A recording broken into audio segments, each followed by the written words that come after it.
Welcome to the PODcast, the Pride of Detroit podcast. My name is Jeremy Reisman. I am filling in as the adequate host this week for the PODcast, while our good adequate host, Chris Perfett, of course, is enjoying himself a little birthday weekend with his family. But we got a show we got to do. We got a bunch to talk about here. It is coming off the bye week here, but we are going to kind of do a little recap of the Lions' first quarter of the season. Let me introduce you to our panel today.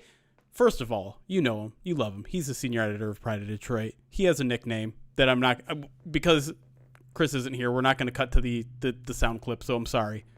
But Ryan Matthews is here. Ryan, how we doing, buddy? I'm doing great. You're channeling Chris's spirit perfectly. I was going to say thank you, but that doesn't seem like a compliment in that context. It's whatever you want to think of it, buddy. And filling in my proverbial spot, since I got the promotion, getting the call up from the bullpen, we'll make some Tigers references today. He's also sporting an awesome old school Tigers uniform here. He is a contributor for the Pride of Detroit Direct subscription newsletter, and he's a longtime Lions writer, contributor everywhere that you could possibly write about the Lions. Ty Schulter is here. Ty, welcome to the podcast, man. Hey, thanks, dude. Glad to be bringing the adequacy strong. Here's my very fancy microphone I'm not using because it's not working. You guys are getting my Bluetooth headphones through my iPhone mounted on my camera next to my very fancy Razer webcam 4K. Also not working. Yes, so apologies to the audio listeners that we're going to have some weird audio this week. But listen, I promise you that the content rather than the quality of sound is going to make it all worth your while. Much more than adequate. Much more than adequate. So what we're going to do today is something that we always kind of like to do every now and then, and that's kind of like do like an award superlative type of thing where we're going to kind of run through a list of things that topics, whatever, of the Lions' first quarter of the season.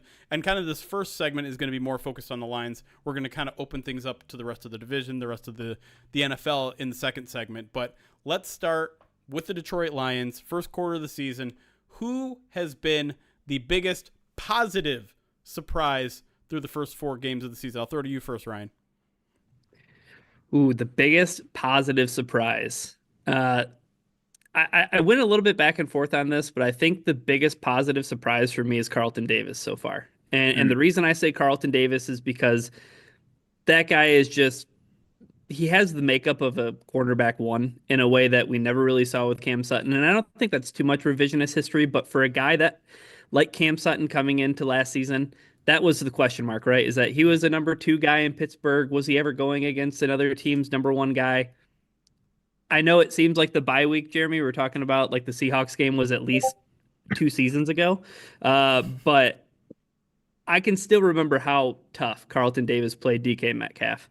And that's not an easy ask for any cornerback in the NFL. And I think Carlton Davis is living up to the billing of being the much needed cornerback number 1 that the Lions needed. So he's my biggest surprise because I had question marks coming into the season with him. Yeah. And I mean, like, it's super important too, right? This is a team that's going to be going up against a lot of really good wide receiver ones. And yeah, I think that was the main question could he be a CB1? The Bucs didn't keep him for a reason because they probably thought the answer to that question was no. And, I think if you look statistically, you might look at Carlton Davis and be like, why are you saying he's had a good start? He's given up this quarterback rating. He's had this many penalties. But I think if you're watching the game, like, you're right. DK Metcalf could have had a much more dangerous game than he did if it weren't for Carlton Davis. What do you have, 3 or 4 pass breakups in that game? Yeah, and even the week prior to that, it was what? It was Carlton Davis and run defense, right? Yeah. And I know that's kind of the last thing that people want to hear because they associate the last great cornerback and run defense as Jeff Okudah, but Carlton Davis and Jeff Okudah are not of the same stature. So yeah. I'm most surprised with him. I think that he's been exactly what they've needed. Ty, who's your biggest pleasant surprise so far? Yeah, I went back and forth on this one also. I was leaning secondary at first, all the worry about Brian Branch, transitioning to safety, no sweat. But actually the biggest surprise for me is that the tailback usage has been both identical and identically good, maybe even slightly better, right? Because that was the one thing when I was doing national shows, people were like, okay, which of them is going to be RB1? All our listeners are like fantasy draft, like who, this is where Gibbs takes the step up and like takes it from Montgomery, right? And I was like, well, yeah, I don't know, maybe, yeah, and like, people, oh, it's thunder and lightning. It's like, well, no, because like Montgomery's got plenty of lightning, and like, Gibbs has the lightning, but he brings the thunder. Like, they're different style running backs, but they're both very complete and very dangerous. And I think the, not alternating series, but like more or less, this is the Gibbs series, this is the Monty series. Keep them in rhythm, keep doing what they're doing, keep them fresh, but also in a groove. I think has been a great end to just go, yeah, these are two guys who are basically both going to rush for 1,000 yards. They're both going to get love in the pass game. They're both going to get touchdowns.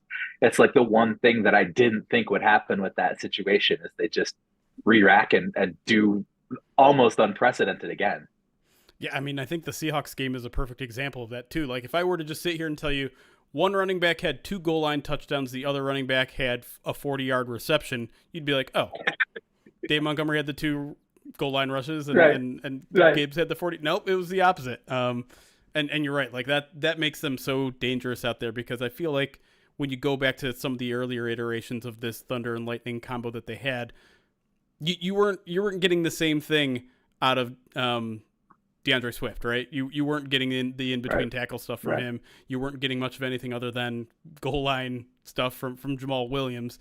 This is like the perfect iteration of both those roles in an interchangeable way that has to be a nightmare for defenses, I would imagine.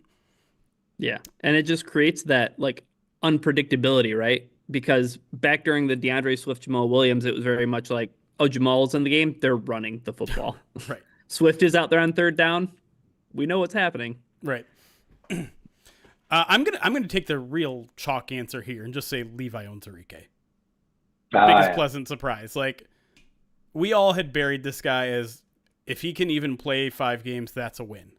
And he's not only playing a full load of snaps, he is making a difference. He has a half sack in 3 of 4 games this season, and playing his mind out of his mind. It's truly incredible story. And now, like, we're already talking, like, do we have to extend this guy? Is he going to cost us is he going to outprice his way out of Detroit? And it's like, whoa, I did not think the conversation would really ever get to that point. And it's probably still very early to say those sort of things, but he's been a key part of this defensive line that I think is playing very, very well. And, I was optimistic in the offseason, but I also was a little guardedly optimistic because I've been optimistic about the defensive line in the past, and it's, they've failed me. I think they fully lived up to their reputation to a point where, you lose Marcus Davenport. I don't feel that bad losing your starting edge, because the interior is bringing it, because Josh Pascal's also starting to bring it a little bit. So I would say Levi Onwuzurike / the defensive line that isn't Aiden Hutchinson has also been a very pleasant surprise to me. All right, let's flip things over to the less optimistic side. What has been the biggest negative surprise for this Lions team thus far? I'll go to you first, Ty, on this one. Yeah, I'd say maybe about 20 preseason snaps. Apparently throwing Jared Goff completely off his game for most of a month. Not having the opportunity to just run like a couple series. Apparently just like, if it, had him forget everything he did. And, we were talking about it. It's like, okay, he has a clean pocket. He can't make a throw. The pressure he's handling, not pressure is what he's not handling. And he's missing high. He's missing the routes he normally nails. Can't find Amon-Ra St. Brown. Can't get off of being locked on to Amon-Ra St. Brown. It's like, what are we doing? And then third game, fourth game, just huge improvement. And really every single week, right? And Campbell said it after the second game. After the first game, I said there's a bunch of stuff we had to clean up. And then here we came out and cleaned it up, and didn't go the way we wanted, but like you could see the improvement in the offense and in Goff, and I think you've seen it every single week. And as we've discussed on and off the show and in various settings, the perfect game wasn't truly like a flawless quarterback performance. But I mean, if you get that every Sunday, or even 88% of that every Sunday, that's a Pro Bowl, borderline All Pro performance from your quarterback. Yeah, it was stunning. Like when I started digging deep on why the offense was struggling out of the game, and like you said, like the stats were just terrible when he was no pressure, and that was his superpower. That is his superpower, and for it to just be off for those first 2 games of the season, you're just like, this is gonna self-correct itself, right? And sure enough, it did. But like, if it hadn't, we might be talking about a very different football team. So, and like, I don't know if it was, not having those preseason snaps. I feel like he hasn't played a preseason game in years. So, it was just that weird oddity, and I think that's a really good answer for this one.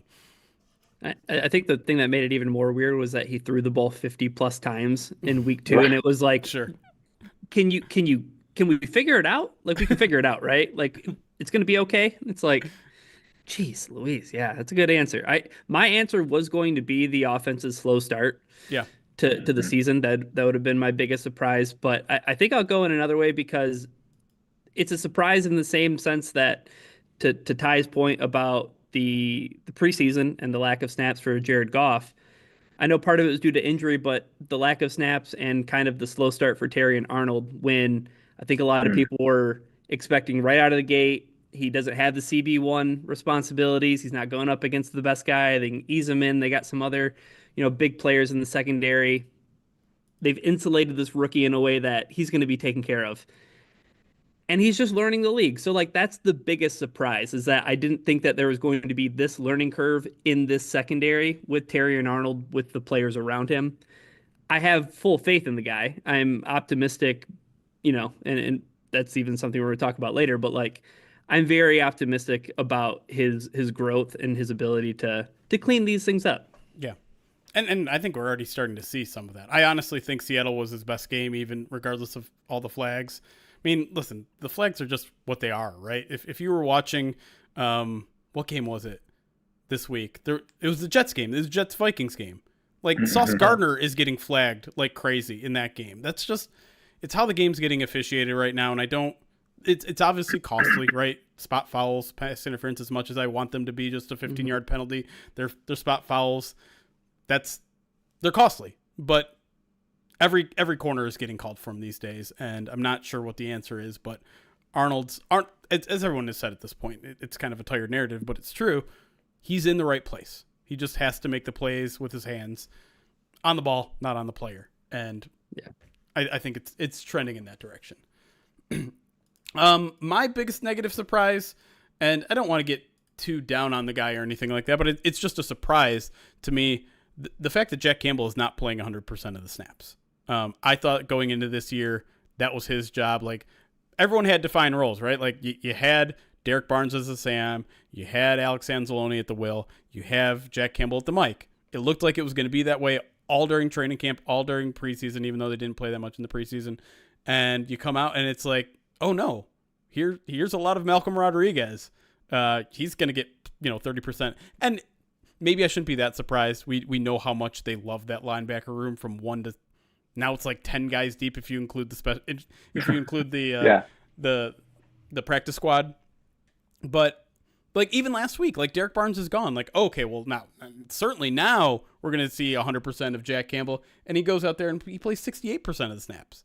And I'm just like, okay. I wasn't in love with taking a first-round linebacker. I'm certainly not necessarily in love with that first-year linebacker not even getting 3/4 of the snaps. But is it like a problem? Are the Lions having a huge linebacker issue right now? No, they're not. So I don't want to get too caught up in it. But it's certainly a surprise, at least to me, to see that your first-round linebacker, who was improving at the end of last year, who looked decent in training camp, hasn't been out there as much as I expected him to be, especially when they're playing so much base defense too, right? Like, they got 3 linebackers out there 60-70% of the time, and even when they're 2, you expected him to be one of the 2 out there, but I'm just a little surprised by that.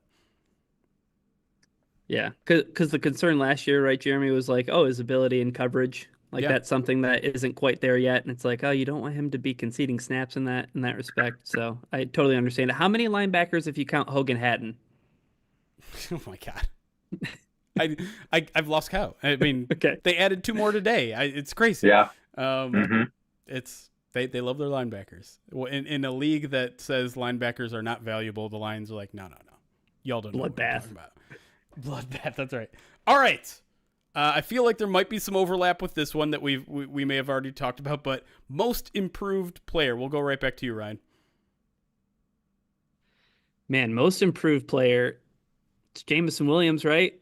That feels like the chalk answer, but it's also the correct answer. I mean, this is a guy who we all had very valid concerns going into training camp last season. The gambling suspension, the hamstring, soft tissue stuff. Again, another slow start out of the gate.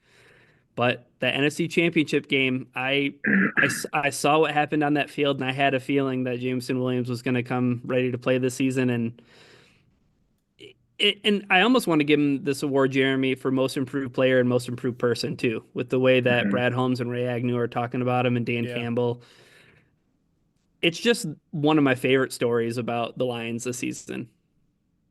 It's great, and I think so far it's gone even better than I could have imagined because, like, listen, it looked good in training camp, especially early on. You're just like, okay, he's dialed in. Like that stuff that we saw towards the end of last season, that was not a flash in the pan. That was work paying off.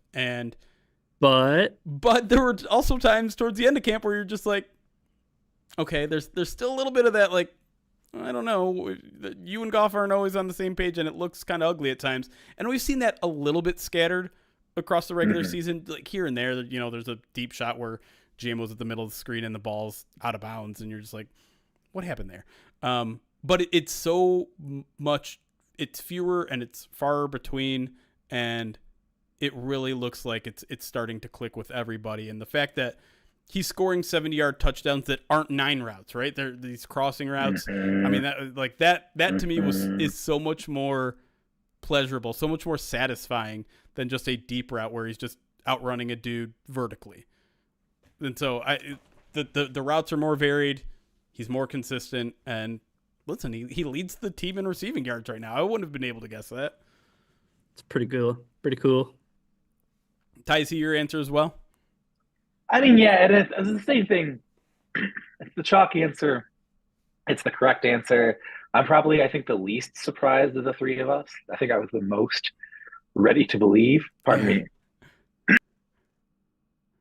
But even so, it's still like to see the integration, and it's the blocking, right? Like, and even that last touchdown, the crossing route, it's like, if you told me that dialed up, you know, that was a play that they had and they did that, cool. You know, I could still see JMO from last year making that play, but it's every other play that I don't see him making or you know, think would be less likely for him to make.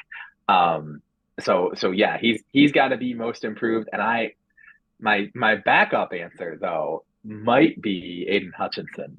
Because good as he's been, and this is something I said on the subscriber podcast, right? I was like, as much as a jump as he took from year 1 to year 2, I think he can take almost as much of that jump year 2 to year 3. I think he's got the tools, he's got the stamina now, he's got the experience, he's got the reps, and he's got the drive to improve himself. You know, that comes from him, the way he's chasing it, you know, and like to see just how dominant he's become. And again, snap 1 to snap 90, you know, not just 3 snaps in between, but like every single play, he's the guy that they must stop. And even when they commit the resources to stopping him, they don't. And that's a big step forward. I keep saying this on other podcasts, but it just goes back to the silliness of draft season where everyone was like, oh, Aiden Hutchinson's good, but he's as good as he's ever going to get. Like, he's already hit his ceiling in college. Yeah. Right? Yeah. Come on. Yeah. Like, let's be serious here. Levi is also a really good answer, obviously, here for most improved player. I'm going to throw another name out there. It's kind of along the same lines of Aiden Hutchinson because most people thought this guy was also already very good, but I think he's hit a new level in year 3, and that's Kirby Joseph. Kirby Joseph has become like such a well-rounded safety at this point that it's not just about the interceptions, even though he already has 3 in 4 games. It's not just about getting his hands on the ball and kind of being a menace in the middle of the field. He's also become like a really good run defender so far. He's kind of doing everything. And again, like it kind of goes back to the running back thing. If you have 2 safeties who can do everything, who knows what they're going to do on each play? I think we all kind of went into the season assuming Brian Branch is going to be the guy who plays closer to the line of scrimmage. Kirby Joseph is going to be the rangy guy that plays a lot of single high, and it has played out that way a lot. But you start to see him play around with that a little bit more, and to me, Kirby Joseph is having an all-pro year so far, and that is a huge step for a lot of people who thought he took a step back last season.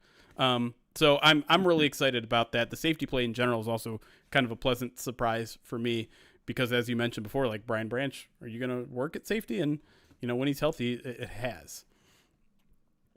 All right, we're going to try to move through these maybe a little bit quicker. I'm going to stop interrupting all of your guys' answer. We'll lightning round some of these. Most memorable play so far. We'll go to you, Ty. It's great that I have like 5, but well, it's got to be this one, right? So outside of a 4-way tie with 4 different jackbox punts, to me it comes down to the hook and lateral or Alcatraz, and I'll go hook and lateral. I'll take hook and lateral because that was just I didn't see it coming. Such a great spot in the game for it to come out, work to perfection. It's like every step of the way. The throw was a dime. The catch was perfect. The pitch was, you take 10 other, any other pair of NFL players and have them try that 10 times at speed to have it just hit right in the breadbasket, no break in stride. Gorgeous. So I'll take that. It's a good point. Now that I'm thinking about it a little more, like there's the Jack Fox fake punt that's probably not going to make this list, but is also worthy of a shout out. Like there've already been a fair share of trick plays through 4 weeks, which is crazy. Ryan, what's your answer? It's David Montgomery putting Devin Witherspoon 6 feet beneath the turf at Ford Field like it was a buried alive match. If you didn't know that you bought tickets to a Lions game, you'd swear that Vince McMahon just sold you a ticket to a wrestling event. And Jeremy, our favorite thing about that play is the follow-up play where they said, David Montgomery, you just ran 110 yards. Get back to the line of scrimmage. We're running power. It's insane. So it's my most memorable play so far this year because it's just everything the Lions are. Yeah, no question. I that was going to be my pick, so I'm going to stick with it too. If you had to pick one play that I've watched the most, I've probably watched like 70 TikTok cut-ups of just like these crazy edits and stuff, because it's so ridiculous. It's so fun. It shows, and I just saw a replay of this on the play that I didn't recognize at first. There's at one point where he's crossing the field and Taylor Decker takes out 4 Seahawks along the way. Like he's continuing to block 20 yards downfield. This man's 31 years old or whatever he is, the oldest guy on the team essentially, and he's still running down the field 20 seconds after the play started to knock out some Seahawks. Really, really cool play. Really, really fun play, and I think it's going to be on highlight reels from the 2024 Detroit Lions highlight reels. This is going to be like the main feature when the music swells up at the end. You don't see a lot of Lions plays where national analysts are selling T-shirts of it like the next day. Exactly. All right. From fun to not so fun, most impactful injury thus far, and I guess going forward. We'll go to you, Ryan. This is a tough one. There's the chalk answer that we keep on talking about, but I'm going to go instead with it's the injury to Brian Branch. And I know it's a concussion injury, but Brian Branch dealt with some injuries in year 1, and just those injuries start piling up a little bit in ways. And we've been around that before in Detroit. And I think about one of my favorite Lions safeties is Louis Delmas, and that's a guy who like ran so hot. He was a supernova, and he was here one moment and then he was gone the next. Contrasted with the reign of Glover Quinn, right? So it's like, oh man, I want Brian Branch. Did you see him his rookie season? He's going to be back there 10 years. He's going to be incredible. But his style of play, man, like it could be an impactful injury going forward. I think the Lions Is it any coincidence that the Seattle game was their most shaky game in the secondary? If you're talking about a passing attack, I don't know. Like Brandon Joseph is no Brian Branch. I think that much was made clear on Monday night. Yeah, especially in that number 12. Gosh. All right, but yeah, so yeah, that's my take in terms of like a if you want to put tinfoil hats and you want to look to the future a little bit. Yeah, like I'm just hoping that Brian Branch is he's gotten through protocol, right? He's gotten through protocol. That he was technically out with an illness that Campbell was not related to the concussion, and he did practice today on Monday. So hopefully, fully through that, and we'll see him this week against the Cowboys. And I think you're going to need him against the Cowboys. But yeah, I mean, if they lose him again for another period of time, I'm with you. Like that would be huge. When the illness hit on Saturday morning, I'm like, that is the exact guy you don't want to miss the Seattle game. Luckily, they survived it though. Ty, what do you think has been the most impactful injury thus far and moving forward? Because I've been sitting here stressed out. Obviously, they covered for Ragnow pretty well for a game. Moving forward, Frank's the heart of everything they do on the offensive line. And it's that interior pressure, right, that we've talked about before that's always spooked Jared Goff. So that worries me. And, between we just talked about the depth and flexibility at the linebacker spot. So, but I'm wondering if this is going to be harder to see the absence, not meaning it's not there, is losing Derrick Barnes. Like, what kind of season was he about to have? Right. How much of a difference would that have made? Right. Obviously, Anzalone plays every snap if he's healthy. And he even, when he's been on the field this year, it looks even a little bit better than usual, which is amazing because he's looked a little bit better than, he's a lot better than when he got here. But I just think Barnes, and the fact that, when they find out he's out for the season, they go sign 2 guys who play his position. Right. Even we're sitting here talking about, there's like 4 or 5, we got Germ, we got Malcolm, we got guys that can cover, Jack Campbell. Hey, he hasn't even had to play all the snaps because of all the flexibility we have. We do need to get to Sam's like right now. So I think that kind of speaks to how big a role he was going to have. And no matter how good the defense is the rest of the way, it could have been better. Yeah. Burns was my answer too. And I was just, when Dan Campbell talked about him today and said, we'd be very lucky if we see him at all this season, which when he says something like that, you can probably almost guarantee that Derrick Barnes is not going to play again this season, unfortunately. I was kind of flipping through some quotes about, some of the coaches had said about Derrick Barnes this offseason, and Kelvin Shepard was just like, that dude is playing 5 positions for us. And I'm not talking about in practice, he'll play there and he'll play there. I mean, when he's on the field, he's doing 5, the job of 5 different positions. And you saw how the Lions approached it on Monday. It was filling his role by committee. They couldn't decide who was going to fill his role because it was going to be different on every play. If they wanted someone to drop into coverage, maybe it was Jalen Reeves. Maybe if they wanted someone to pass rush, maybe it's Ben Neiman. Like, they're throwing everything against the wall right now, and I wouldn't say it's like panic necessarily, but I don't know if there's a 1-to-1 replacement for Derrick Barnes, and maybe that's okay. Maybe if you just throw this guy out there, and whatever, it'll be okay, but it's not going to be easy, and the Lions are going to have to do it, it sounds like, for the rest of the season, unfortunately. Just such a bummer in his contract year, too. Right. With the guy that they've been talking up for 2 years, and granted, like, he had a great 2023. He had the iconic interception that sent them to the NFC Championship game. So he has those moments, and I think he has respect of the coaching staff to a point where I feel like he's going to stick around and be a somewhat of a priority, but the paycheck is probably not going to be what it could have been. All right, last 2 here. I'm gonna skip one of these. Which one should I skip? The negative one. All right, we'll skip the negative one. Biggest source of optimism for this team going forward? Ryan. I'll go really quick. It goes back to Ty's point from the biggest surprise with the tailbacks being identical. I think that this running game is super sustainable. Yeah. Because to your point, Jeremy, about, that Seahawks game, you want to put, mystery running back A over here, mystery running back B over here. The thing is, you combine their stats and you say, "Oh man, one running back had a really good game." But It's like you can kind of spread that out over 2 different guys, That's something that's sustainable. Yeah. Ty? Yeah, and relatedly, that Glasgow and Muzier were able to cover, for Yeah. Ragnar being missing, right? Like that was the one thing we were terrified. Like, Panay picked up a knock. Is this it? Is it over? Is it back to, Dan Skipper and like, why are we going to lose the running game? We're going to lose the pass protection, and it's like, no, they've been able to handle their business. They're able to protect up front. They're able, interior pressure and open running lanes just as normal. And that I think is as okay. Seahawks front seven was depleted, but I still think that's a huge, huge sign for this team's ability to overcome bumps like that.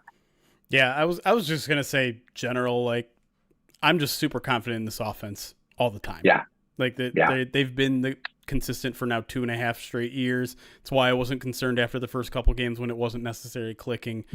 That felt like outliers, and it certainly looks like they're outliers now.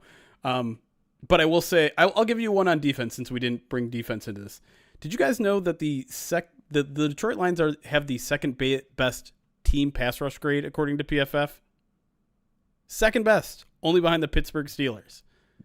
They've been dynamic. They've been, and a lot of it is Aiden Hutchinson himself, but it's not just himself, right? It's the ability to close the pocket from all angles so that when he's getting all those pressures that he was getting last season and not actually picking up the sack, there's nowhere for these quarterbacks to run anymore because they're crushing Lee McNeil's crushing the packet.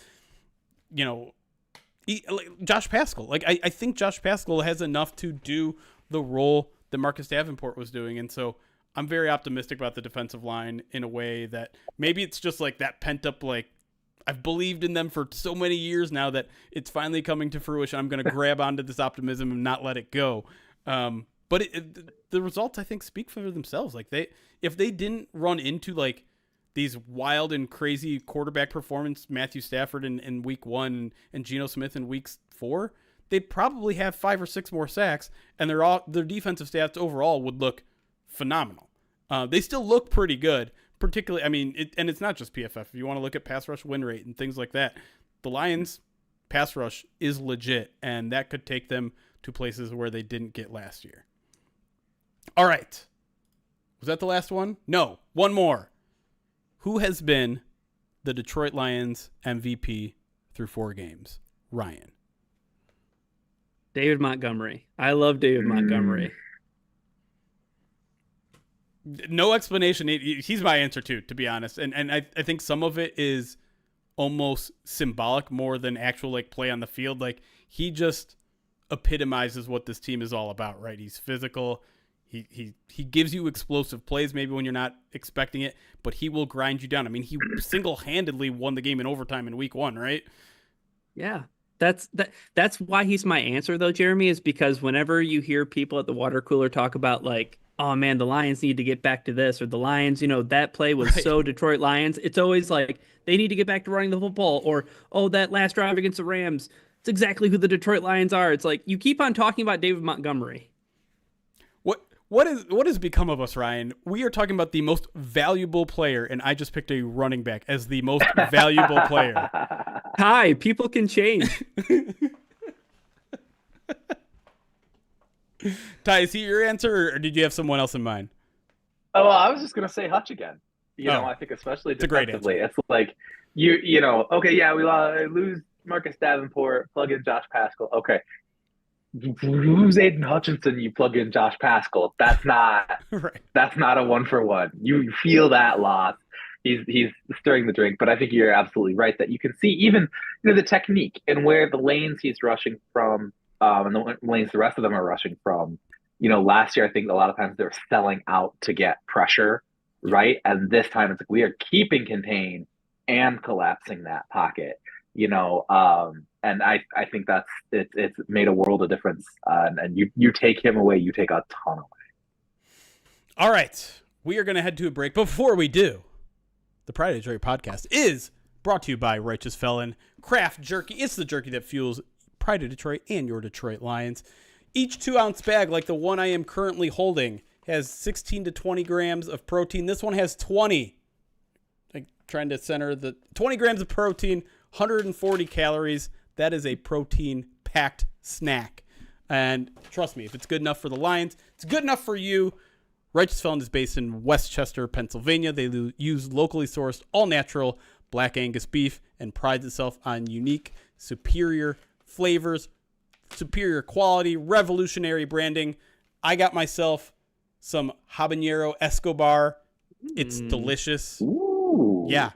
It's and listen, like, I know some companies, like, when they go spicy, they're like, we gotta go, mild spicy because the public can't handle that. They don't mess around. Like, if you want something spicy, they got it coming. And I would say it's look out, it's dangerous, Ryan. It's dangerous. No, stop. I hate when you do this.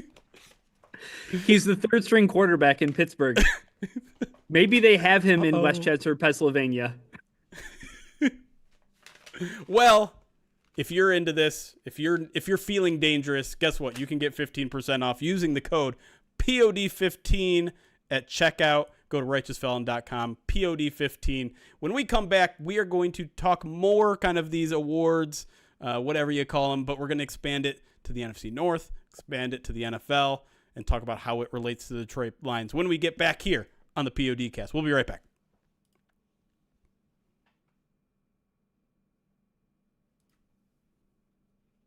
Okay, we're on break. Cool. Everyone say hi to Ty. I know they kind of did when you were live, but hey. Oh, people want to talk Tigers. Oh, okay. And I understand that was a fun game. Shaheed destroyed Curl. There we go. Now we got a lot of hi ties in the chat. Yeah, it's been an interesting afternoon with the Tigers. That was a stressful game, which I guess that's just playoff baseball, right? I guess it's playoff baseball if you don't give up 5 runs in the first inning. Yeah, it really frees up your day on a Saturday when that happens, you know? Yeah, no question. But man, to go from like really mad at the umps for, I don't know, it only really took it felt like it was only like 15 minutes from we got screwed by the umps to holy crap 3-run home run. Which is nice. As you said, ball don't lie. Yeah, exactly. Yeah.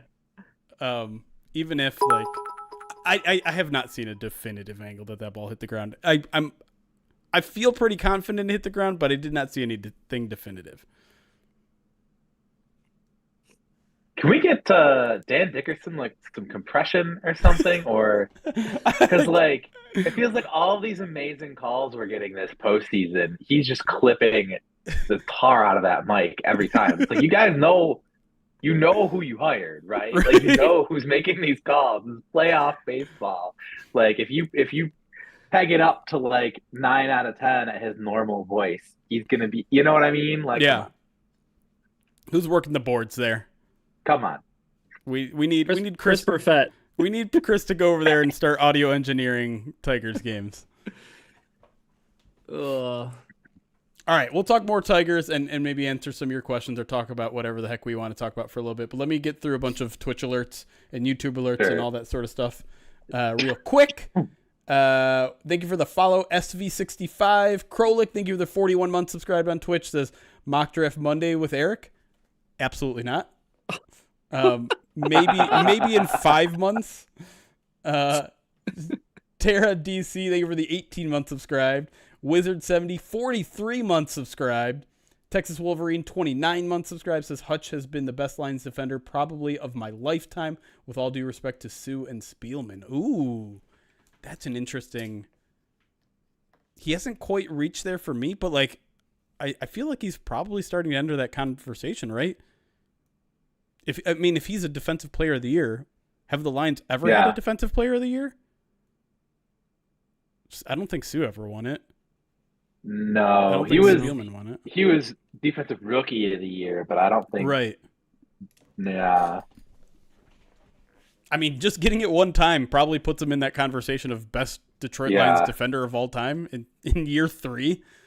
DeAndre Levy was gonna be right that one year. Oh, don't do that to me, Ty. I got a Levy. I know. I got a Levy jersey in my closet. Was Darius Slay ever I mean, in the definitely didn't ever win conversation? it. No. I know he Yeah. never won it, but like as far as greatest defensive Lions players. He's got to be at least in that conversation too, right? It's just a shame that, half of his Pro Bowl years weren't spent here. I mean, his 2016 season was crazy. Like was. that's part of the reason why they made the playoffs. Right.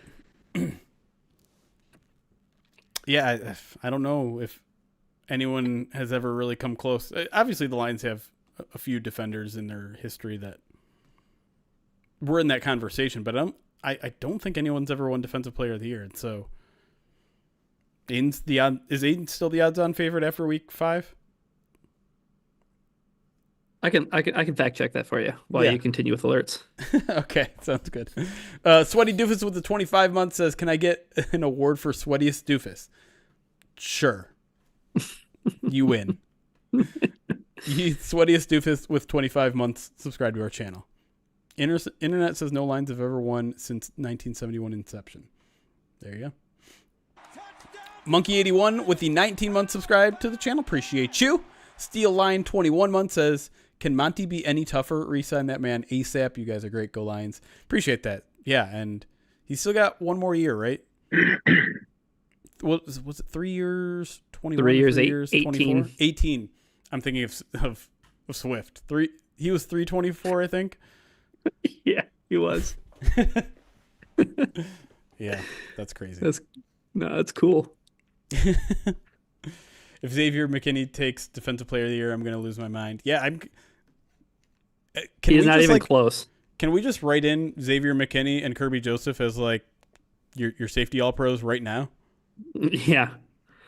Aiden Hutchinson plus 275. And who's next, TJ? Yeah, plus 300.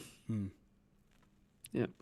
Did TJ do anything yesterday? Like I was telling you, as soon as that game got postponed to 9:45, I'm like, I'm going to bed. Not worth it. There was like a 5% chance I was going to watch it when it was on at 8:30. I mean, I never pass up the opportunity to potentially watch the Cowboys lose. That's fair.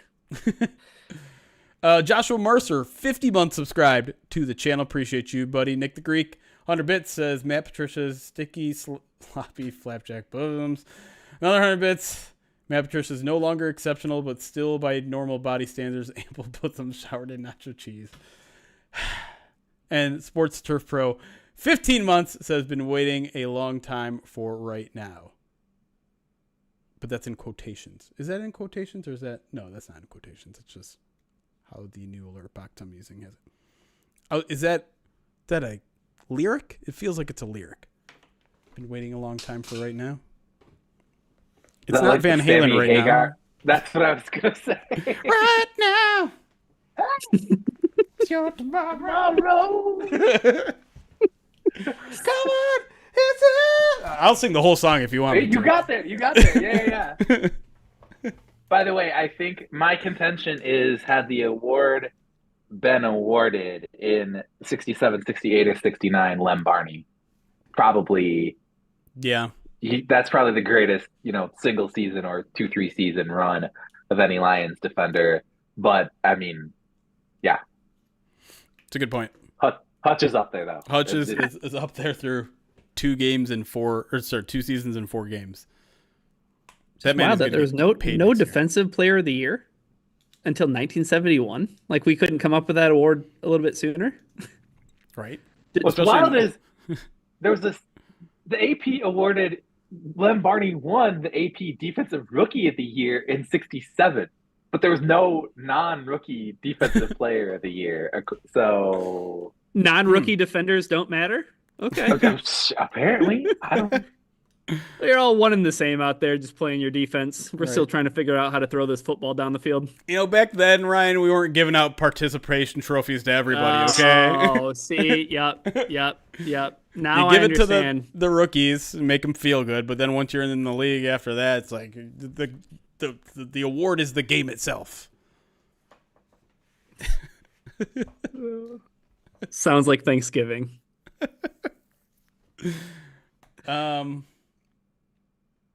Oh, I meant to shout out during the show, but I'll do it now. Shout out to everybody who showed up on Sunday. Thanks for everyone to making it a successful event. It was really, really fun. We had a bunch of the staff there. We gave away Tigers tickets, which was a secret that I didn't want to keep, but we did.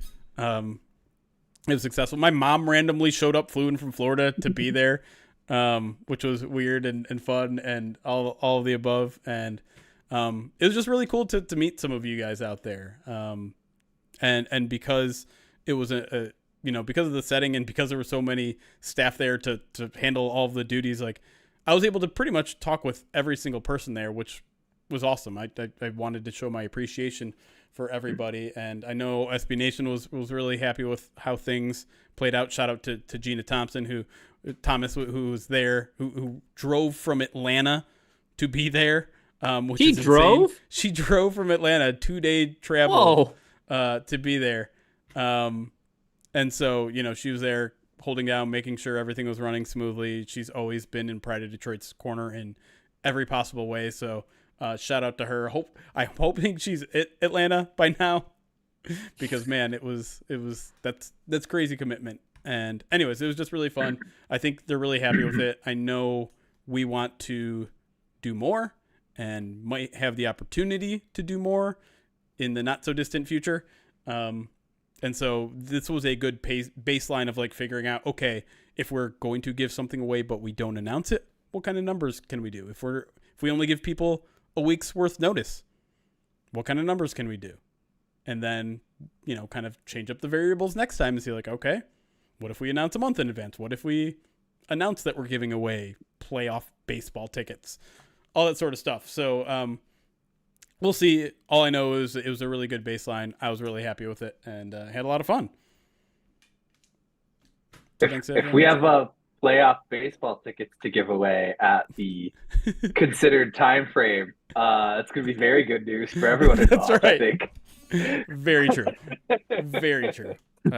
We might have to make it a Big Ten championship tickets, but the way football season is going, that's probably not in the cards either. I was gonna say some poor soul shows up in January. And it's like, you win Pistons tickets. It's like, no. Do you hate me? You hate me? No. Let's go Red Wings. Are they still doing the CCHA Joe whatever game at the Joe? Obviously, they're not doing it at the Joe, but. That was a thing though last year. Yeah, no, CCHA was good. Michigan State was a heck of a time. But is it the CCHA? I don't think it's the CCHA anymore. No, it's Big Ten. It's just the Big Ten. Yeah. We're both showing our ages here. But they used to do a Michigan State hockey game at the Joe, right? Joe, yes. I forgot what they called it. I don't remember.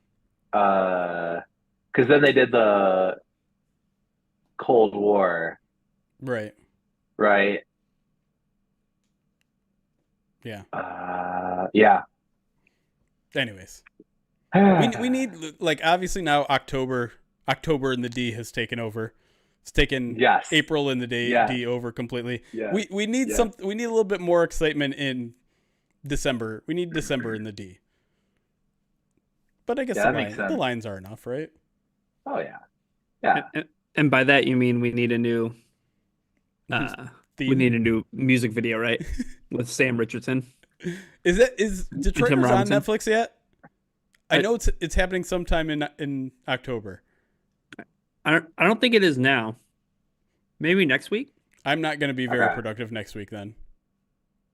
I'm just going to binge watch the entire series. Yeah. Matter of 2 or 3 days. I love that show so much, and I haven't seen every episode.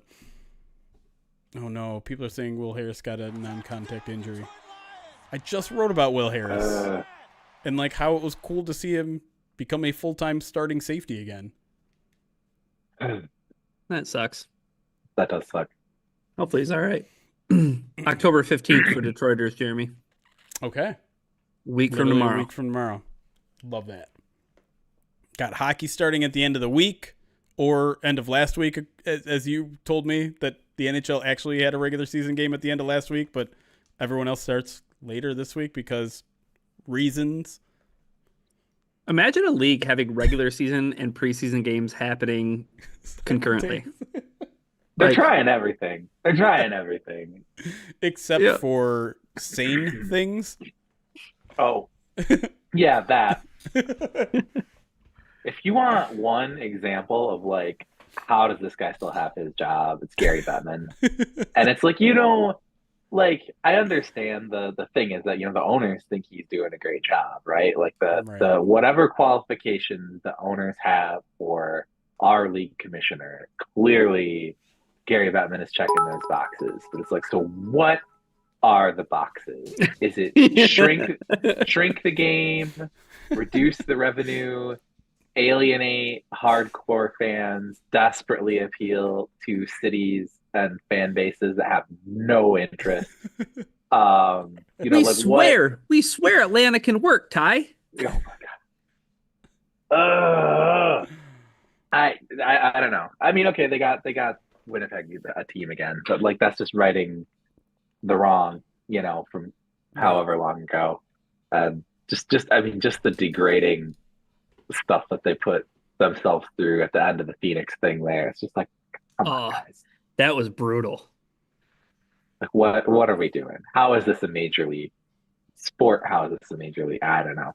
And then, even on the youth level, right? It's like a lot of the hardcore hockey people are like, no, we will die.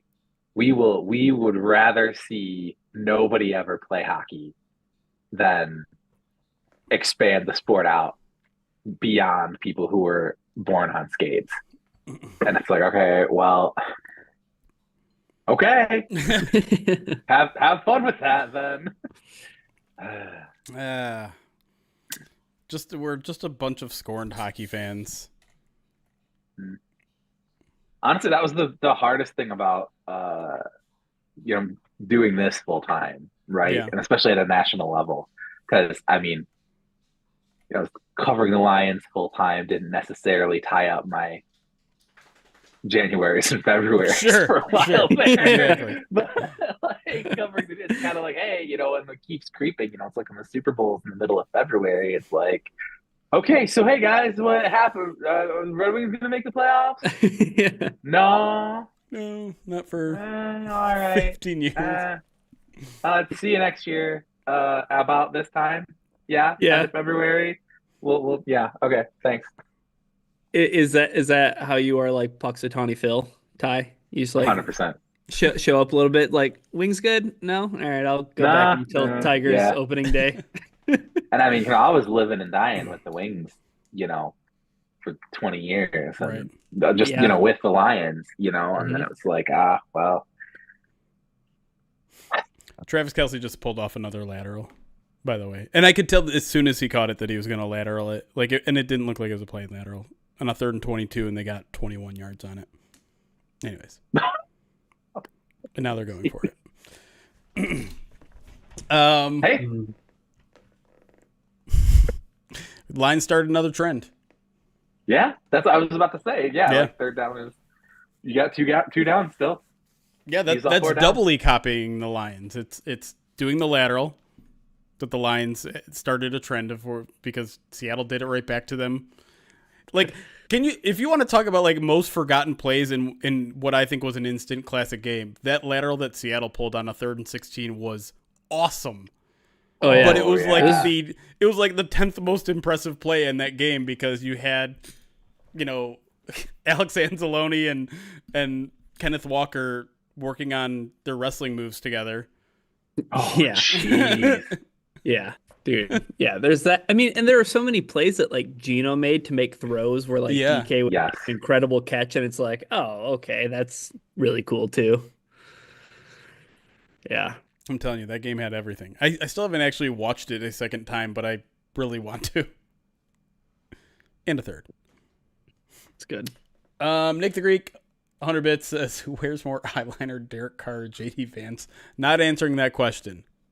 It's a good question, but I'm not answering it. Not that obvious. Thank you for the 16-month subscribe to the channel. That's so funny, man. That's so funny. Oh, man. Rank the sports commissioners from suckiest to least sucky. Ask Mask's friends. Is that technically a list cast? Do we have to charge him for that? Oh.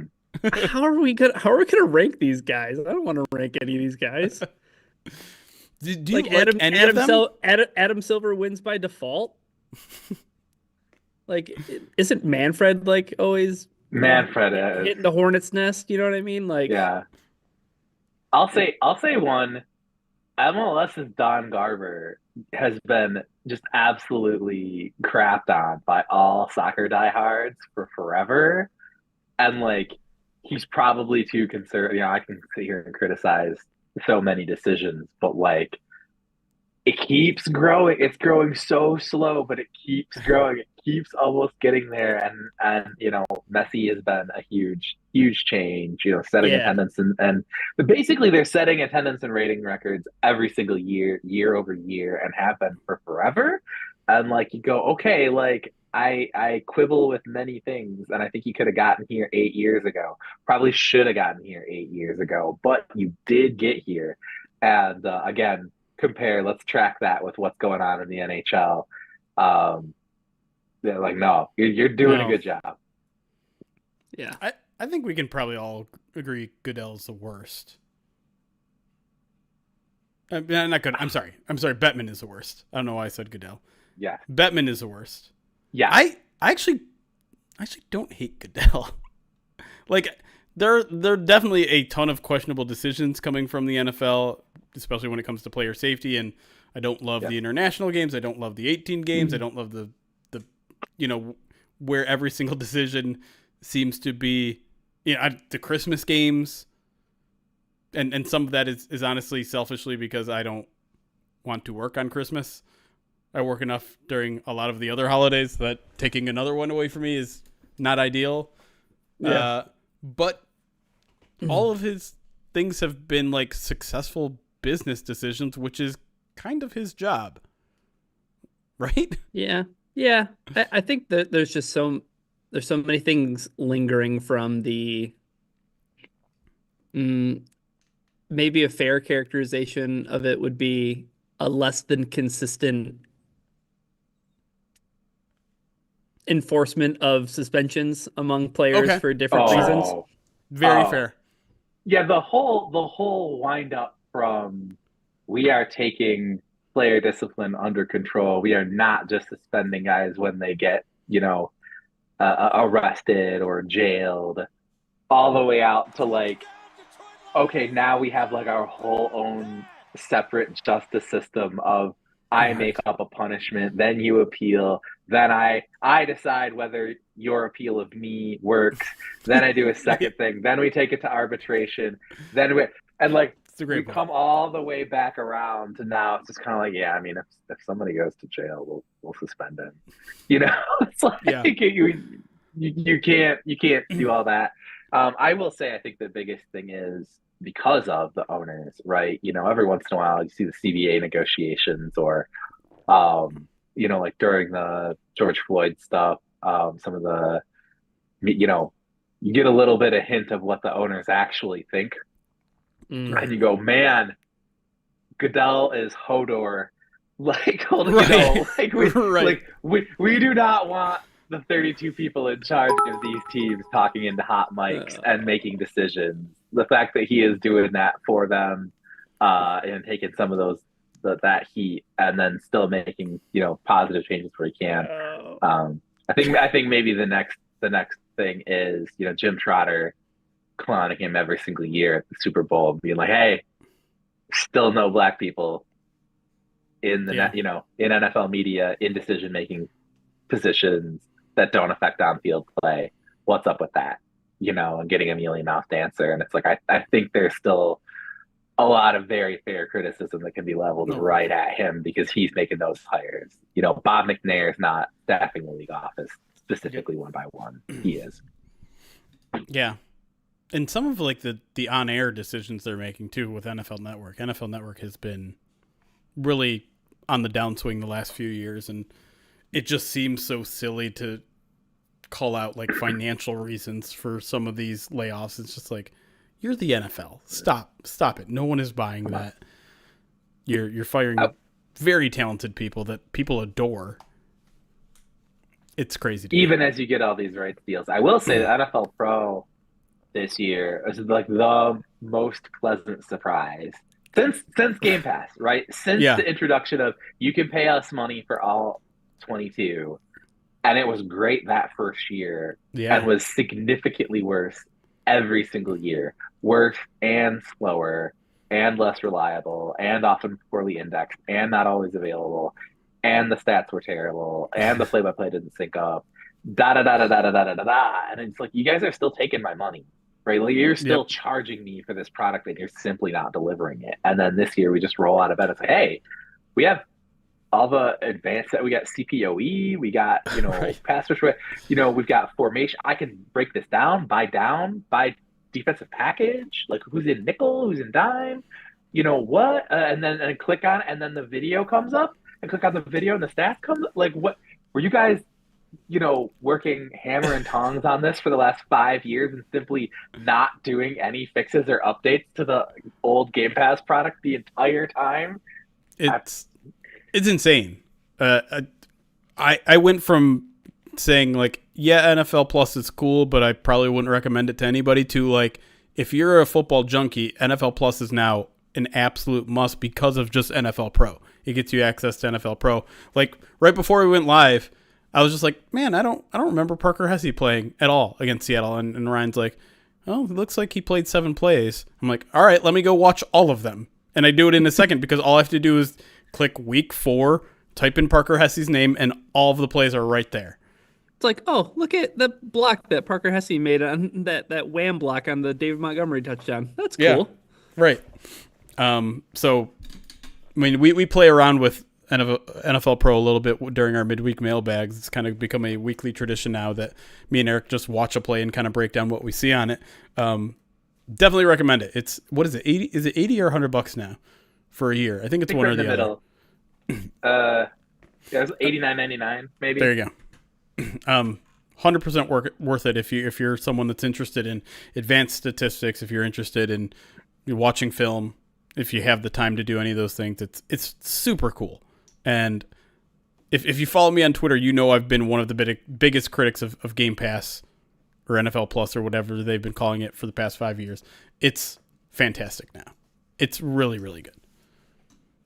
So that's my little soapbox moment. $100 bits from Nick the Greek again says, I secretly wish Brian Flores was the Lions DC. Does saying that out loud make me a bad fan? No, it doesn't, because as much as I like Aaron Glenn and I believe in Aaron Glenn, Brian Flores' defense, they're just so fun to watch. Like it's not even necessarily that he would make the team better. He makes defense fun to watch. People don't like watching defense these days. They want the big scoring. His defenses are so incredibly cool and nuanced and unpredictable.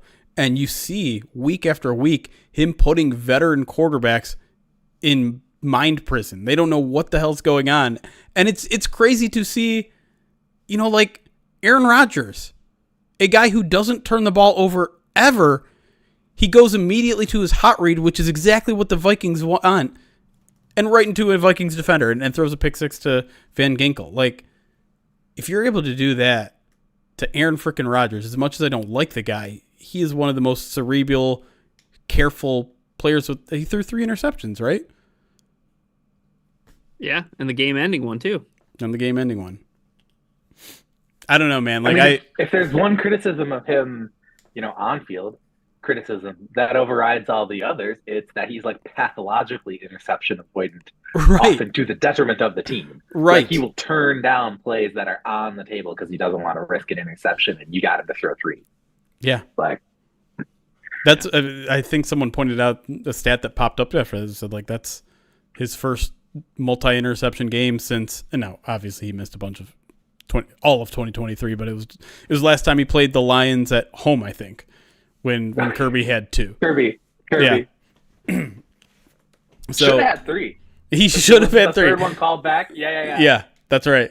Or maybe did he only have 1 technically? And I remember there was a quote from Kirby. It was like, I should have had 4 that day. Yeah. I think there was a third that was called back for like hands to the face Yeah. or something like that. But it was game was over. It was not. Right. Yeah, weren't there were a couple, wasn't a JMO play got called back too, right? Wasn't it the flea flicker? Oh man, I do remember On offense? I feel like that was an away game. Our knowledge. Yeah, that felt like an at Lambeau game. I think the flea flicker. It was a Week 18 game. Yeah. Yeah. Mm. Man. Anyways, I'm trying to backtrack where this conversation started. League owners. Brian Flores. Brian Flores. Different question. No, it was Yeah. Brian Flores. Nick the Greek was talking about Brian Flores. No, I had mentioned in my most recent mailbag when kind of talking, the question is like, hey, are the Vikings legit? And I was like, kind of think they are. And we're going to talk a little bit more about this in a minute when we get back to it. But like, in it, I said that Brian Flores is the best defensive coordinator in football right now. And a lot of people took umbrage with that statement. And I'm just like, well, can you name like more than 3 people on that Vikings defense that are superstars? Because I don't think you can. Like Stephen Gilmore, the 30-whatever-year-old cornerback, is one of their best players. I was about to say, or under 33. Right. Well, Harrison Smith. Yeah, okay, sure. Yeah. Right. You're Right. talking about guys who were stars 7 years ago. Yeah. Yeah, it's not a defense filled with superstars, but it's the scheme that's lifting them up. I don't think there's any question of that. And they did it last year, and I think they have a more talented roster this year. I think everyone looks at how that season ended with Minnesota and is like, the Lions hung 30-something on them both times. They're going to get figured out. And it's just like I don't think that's really how it works. It's not like, okay, they started a new year, everyone forgets how to defend a Brian Flores defense, but they'll eventually figure it out by week 8. Like, no, he's been around for a long time. The fact that it's working now is testament to how he's able to change and be unpredictable and all that sort of stuff. Yep. Anyways, should we get back to it? Yeah, let's do it.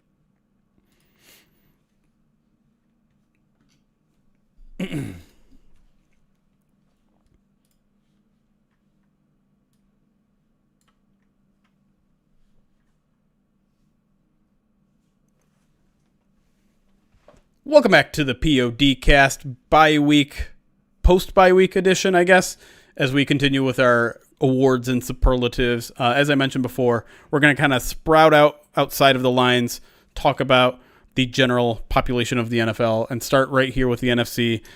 Next superlative, Ryan, who is the most legit NFC North team not named the Detroit Lions?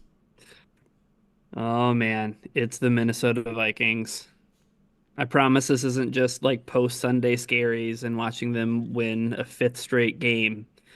But when you look at their resume, that's the thing that might be the most impressive, right, Jeremy? Yeah. They're not walking over the Carolina Panthers of the world. They're not, skirting by the Jacksonville Jaguars and piling on the losses there. No, even a game like Week 1, right? They absolutely boat raced the Giants on the road. The Giants are a competitive football team. They've been in 1-score games in all of their games except for that Vikings loss and the game they just beat Seattle 29-20. So I don't think the Giants are a bad football team, and the Vikings took care of them with ease. They're one of the good teams win games, great teams cover. The Vikings are a great football team. Yeah. Listen, I know you look at some of their resume and some people like to pick apart, okay, you beat the 49ers, but this guy was out. Oh, they beat the Texans, but this guy.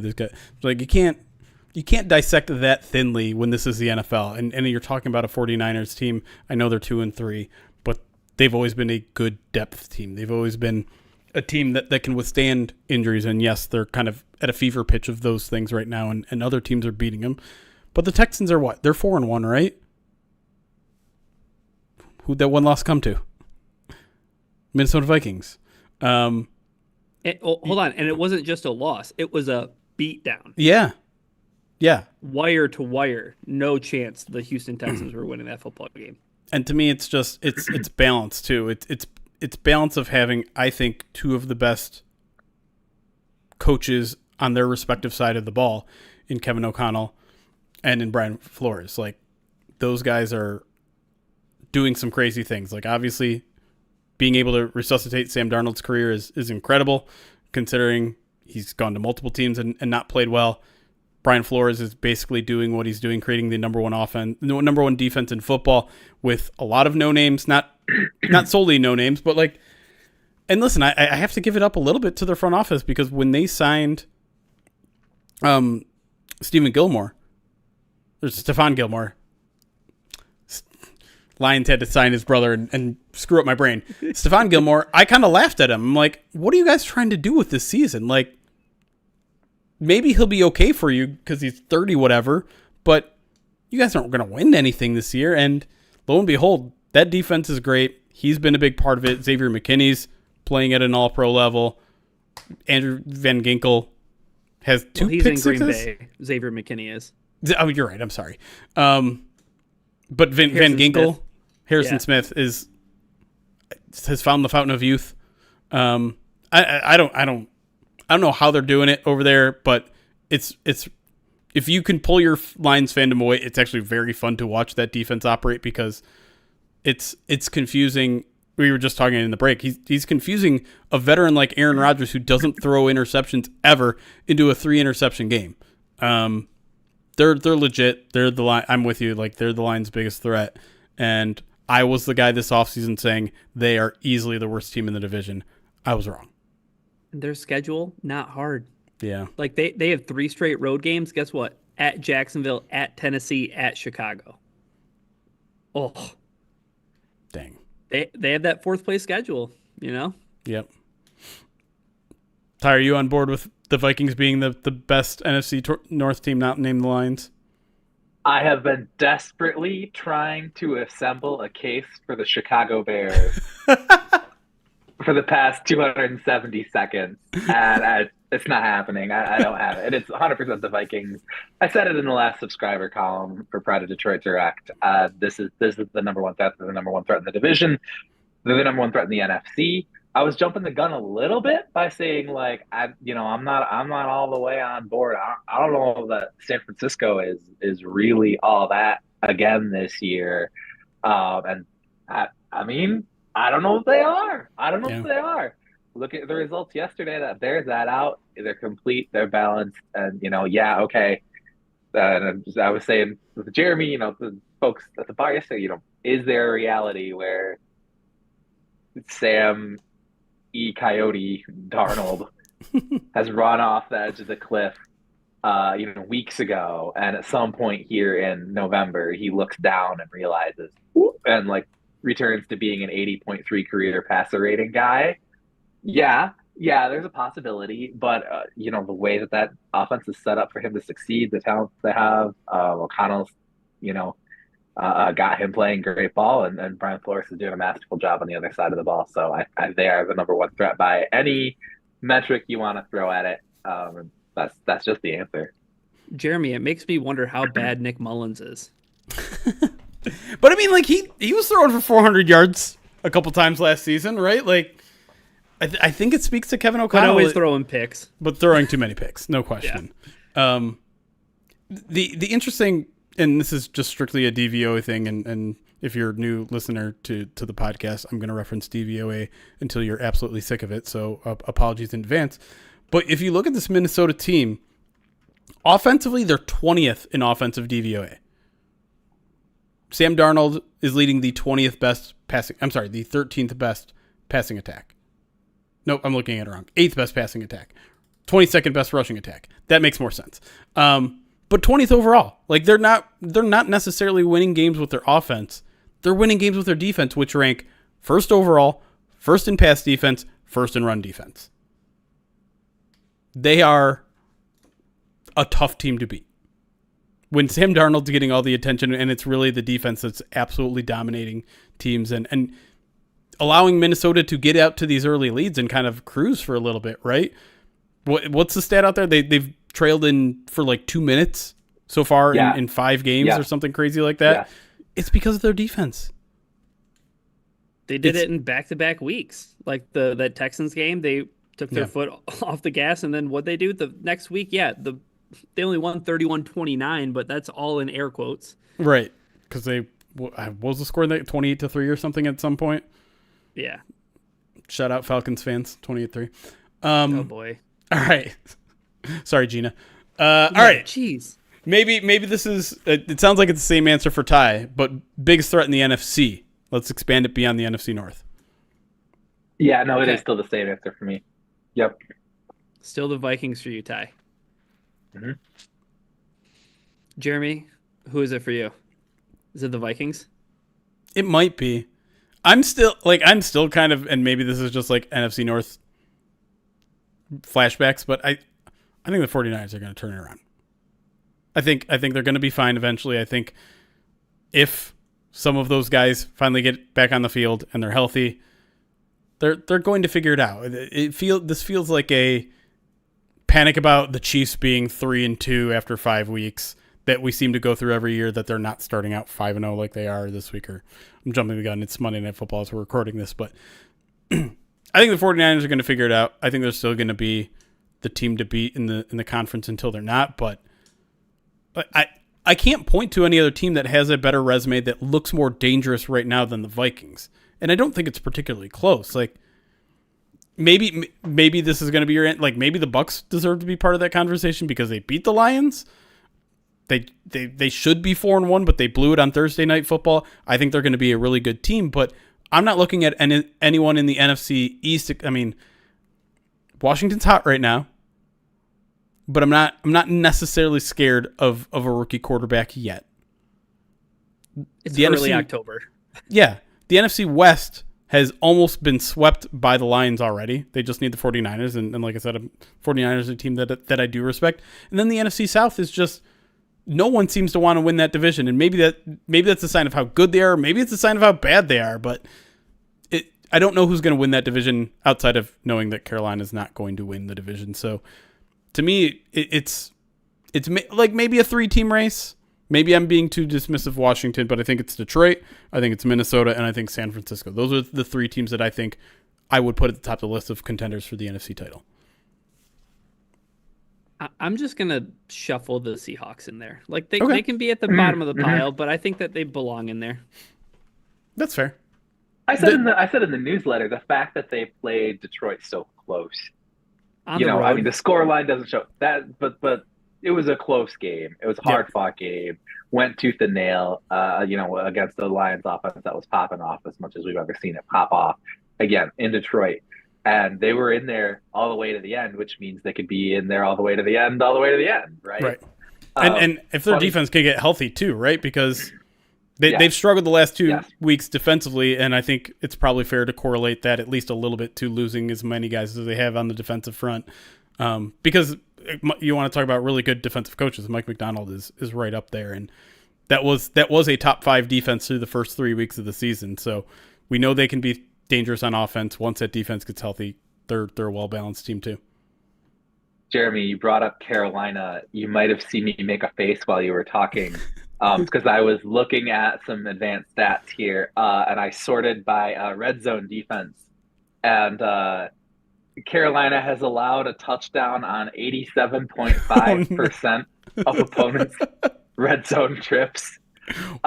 Which is also, if you get it to the 20, you're getting it into the end zone 9 times out of 10 against the Carolina Panthers. But guess who has the second worst red zone defense at 78.6% touchdown rate allowed?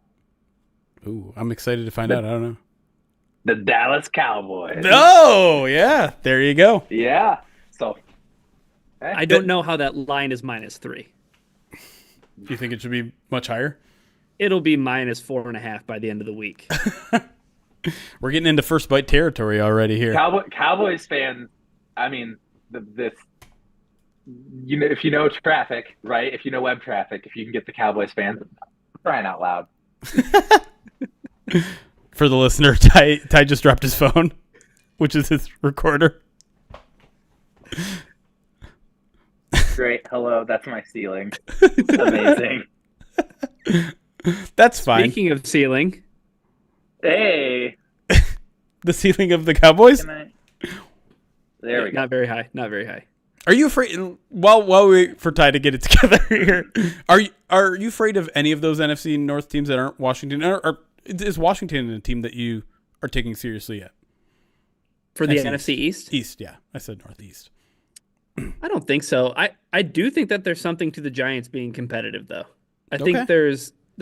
I mean, you hang in there. I know that the Cleveland Browns are the Cleveland Browns and curse that franchise. I hope that the Detroit, Tigers take care of another Cleveland team too. But sure, the Giants are just like, I think that they could be a team that like is at least hanging around the wild card race like week 15. The one thing like there's an outside chance. The one thing I'll say, having watched a lot of that game, their defensive line is legit. And I think we knew like that was probably the strength of their team. They were absolutely terrorizing that Seahawks offensive line. And granted, the Lions kind of did something similar the week before, but like Kayvon is starting to come on a little bit, and they still have Dexter Lawrence, right? Like, that's a really good defensive front, and that you cause disruption like that on defense, you can win some ball games. That's the Chicago Bears' game plan for the past 25 years. Just be disruptive on defense and see what happens. Dexter Lawrence had 3 sacks in that game. There you go. What a terror.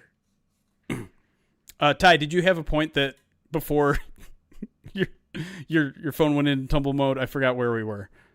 No. I just wanted to say that Dexter Lawrence makes me think of both Dexter Manley and Taylor Lawrence every time I hear his name, which is unfair to him probably, but I just, I can't not match those together in my head. It'd be like if there was, somebody named like Ndamukong Porsche. It's like, I'm sorry, like I'm just gonna be like, it's hardwired in my brain. I like that.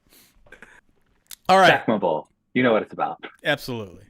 So we got the biggest threat in the NFC. Let's expand this to the NFL, except go the opposite direction. Who is the biggest phony right now? A team that either has a good record or looks good, but you're convinced, nah, it's all BS.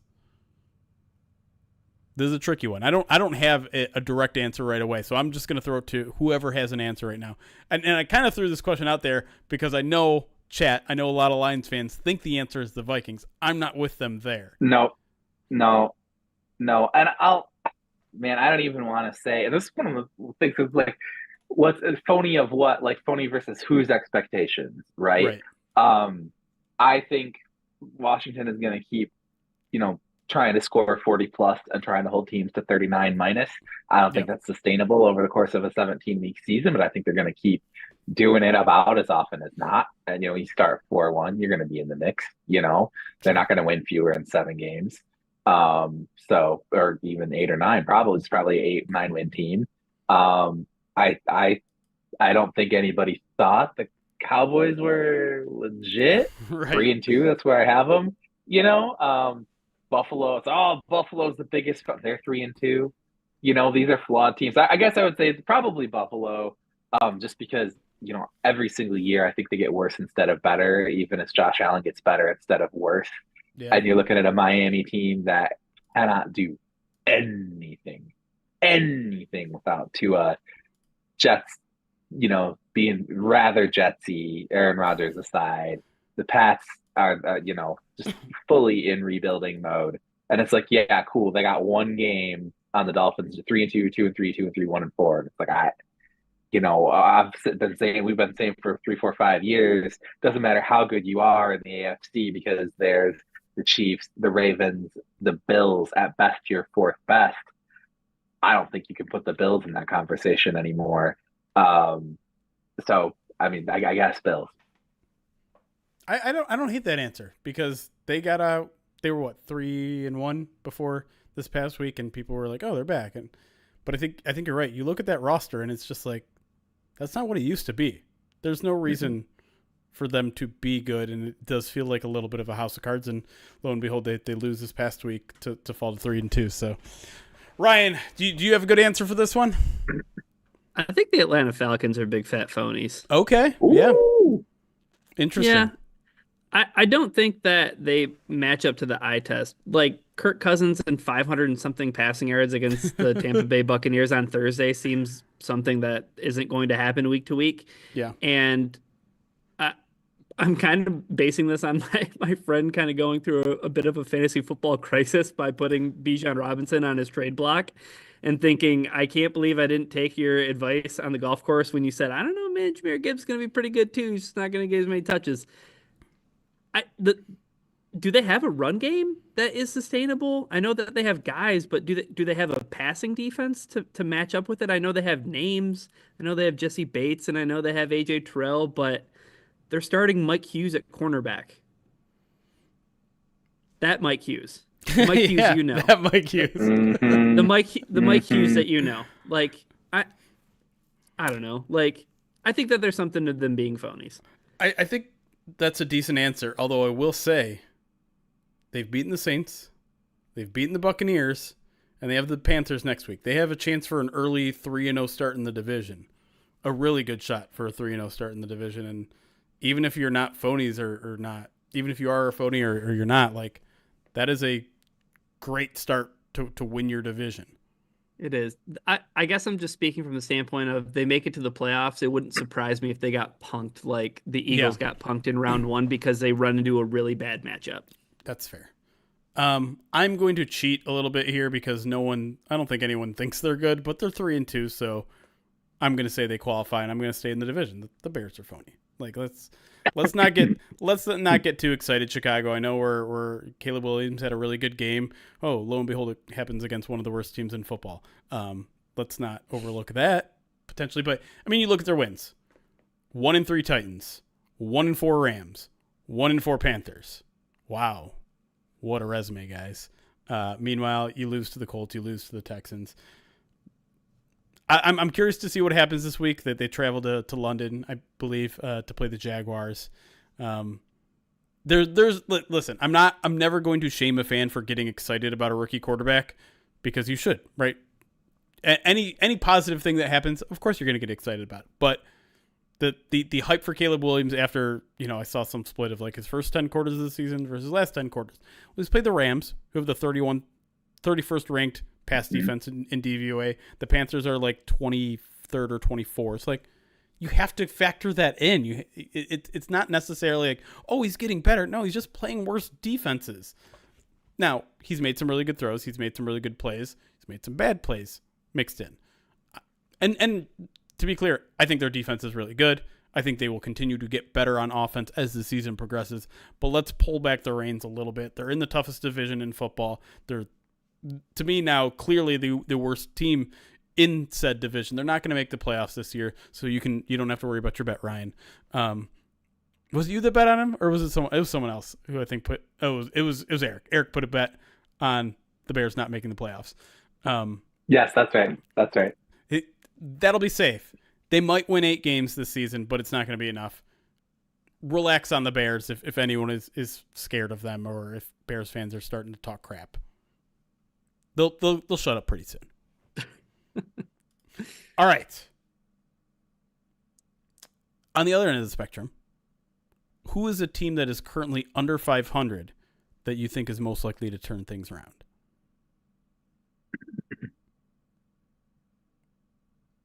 Ryan, you want to go first? You're doing a little jig. And you just lights went off. I'm gonna get the lights here going once I pay the bill.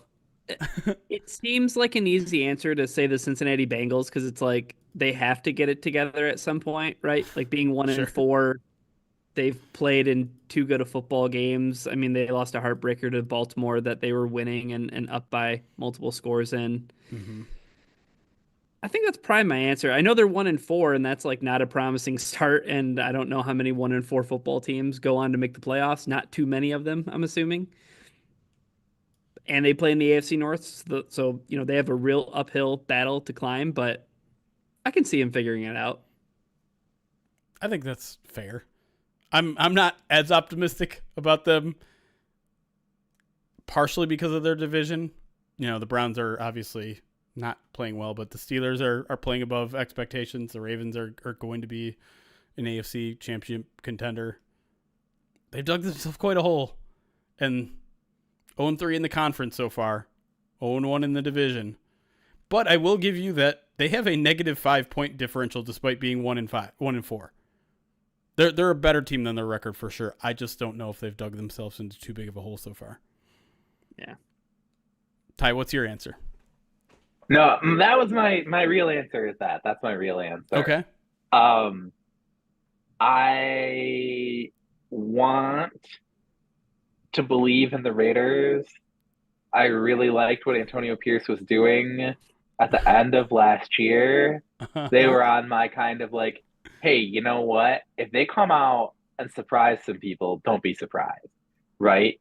And I saw that they beat the Ravens week 2. I was kind of like, okay, yeah, okay, we're cooking something here. Something's going. I'm like, oh man, they beat the Browns by a point. Congratulations, you lost to the Panthers. Got pretty well shellacked by the Broncos. These are not great teams. They don't have it. They're sitting there at 2-3. Anything is possible, but I cannot sit here with a straight face and say that team is trending up. If you lose to the Panthers, I think you automatically lose every sense of optimism. Yeah. If your star wide receiver is posting pictures of Edgar Allan Poe on his social media page, yeah, in October, and he isn't a freshman English student doing some dumb web quest where it's like, I know how to use social media. Your franchise is in a bad spot. Can I just say 49ers? Like, is that cheating of an answer? I know they're 2-3, so they're barely under 500. No, it meets all the criteria. What? It meets all the criteria of your question. Do you guys agree with me though that they're still like one of the teams to beat in the NFC, or are you more convinced like they're actually in trouble right now? Oh, they're in trouble. They're in trouble. And I wrote in the newsletter last week. Yeah. This is a team that has had like 4 of their 5 top defensive assistants leave for other coordinator or head coach jobs in the last 3 years. Their best players are still you talk about Harrison Smith. This is a team where all their best players are the same guys from like the tail end of the Harbaugh. Yeah. Right? Like it's the same 3-4 guys with a linchpin there, and they've had a lot of talent walk out the door too. This is not a defense that is elite, and most of the time, I think it was 4 of the last 5 years, they've been top 5 in both scoring and yardage defense. Right. And this is a team that, as of right now, is like cusp 10th best defense, maybe. Yeah. It's like cusp top 10 is not doing it. And, Brock Purdy has, overcome my skepticism. He's playing very, very well. He's proved he's a guy who's going to keep playing well. It is repeatable. This wasn't like a 9-game fluke. Right. His elbow blew up. He came back. He's still good. Great. Cool. I still don't see how this team gets back to where they were last year unless that defense is better than it is right now. And I'm not currently seeing a path to that. The one thing I think, Jeremy, to your point, Brandon Ayuk missing all of training camp and that whole saga, it took them all the way until the Arizona game, and then he has an incredible game, right? So maybe there's something to building himself back up in the offense, and they've had injuries and such and so forth. But to Ty's point and about the depth, are you starting to see the effects of moving up to draft Trey Lance 3rd overall in 2021? Like you look at those last few drafts. Oh boy, I can't even say there are a lot of contributors from some of those draft picks. Drafts that started at round 2 and drafts that started at round 3 with pick 87, and then pick 99, you're taking Jake Moody. Like, oh, no Michigan slander. I'm just saying. Yeah. Yeah, it seems like a bit of a luxury. He's injured now too, right? Didn't he suffer a high ankle sprain or something? Yeah. So yeah, I think that there's something to, like, they're not the invincible 49ers of your father's 49ers. My father's of last year. Yes. All right. They grow up so fast. They grow up so fast. Last one before My we dad close was this thing always out. like Jimmy Garoppolo, Ty. Right. He's the answer. NFL MVP through 5 weeks of the season, not including Monday Night Football, which is currently happening. Who's the MVP, Ryan?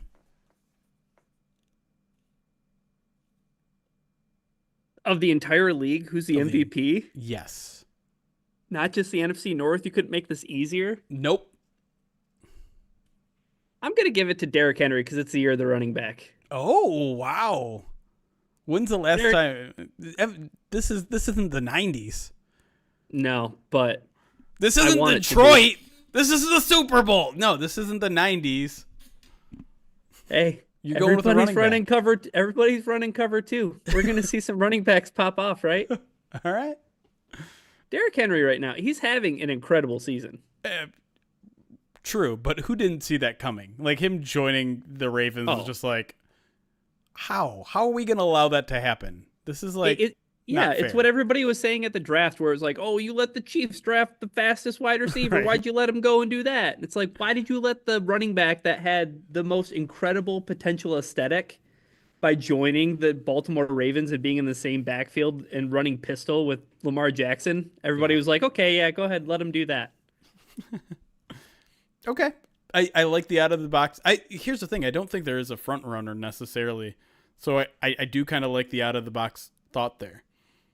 I mean, who's the quarterback, Ty? Do you have a quarterback pick for your MVP? I don't want to say it. You're going to say Jaden Daniels, aren't you? No, I was going to say Sam Darnold. I mean, you tell me that's not the difference, right, in this Minnesota Vikings team between the end of last year and the beginning of this year, right, is the play they're getting out of him.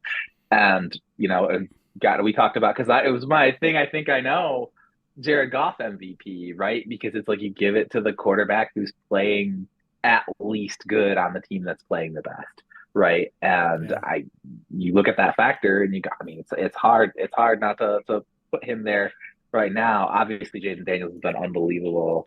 I actually like Derrick Henry as a shout. CJ Stroud has a shout as well. The one thing I think it isn't Patrick Mahomes, which is interesting to me. Because that's what we're all saying. It's like who's coming in second to Patrick Mahomes is what the conversation was, preseason. And it's like, as of right now, he ain't second. Which is crazy because, again, we were recording this during Monday Night Football, but they're probably about to be 5-0, and he's the quarterback of a 5-0, like the worst 5-0 Chiefs team. And I'm putting, and if you can't tell my voice, I'm putting quotations there because, listen, you're a 5-0 team, you deserve it. Yes. Can I just say Derrick Henry's stats real quick? 95 carries for 572 yards, 6 yards a carry, and 6 touchdowns through the first 5 games of the season. The guy's on pace for 2,288 rushing yards. Can I go off on the cover 2 thing for like 30 seconds? Please do. Seconds. Okay.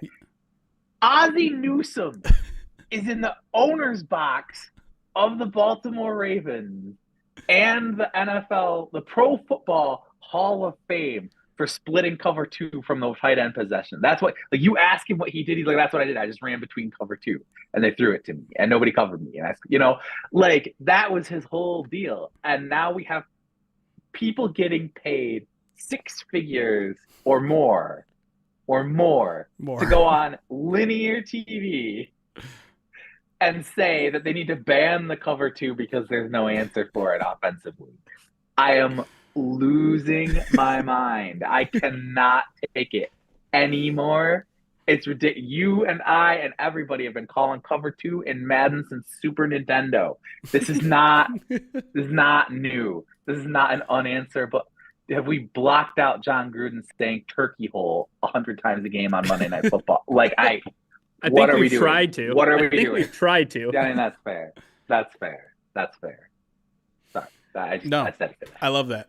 And I think that's how we're going to close out the podcast. But before we do close out things, I do want to thank everybody who showed up to the Pride of Detroit event over at Bookies in downtown Detroit on Sunday. It was a heck of a time. We gave away Tigers tickets. We commiserated as we somehow watched the Bears blow out a football team. talked football, talked Pride of Detroit, and I appreciate every single one of you that came, ate some food with us, and chatted. And also, if you like more of what you're hearing from Ty, this is another opportunity. Hey, he works for us now. He writes weekly for us on the Pride of Detroit Direct newsletter. So if you're interested in hearing more from Ty, go to prideofdetroit.com/subscribe.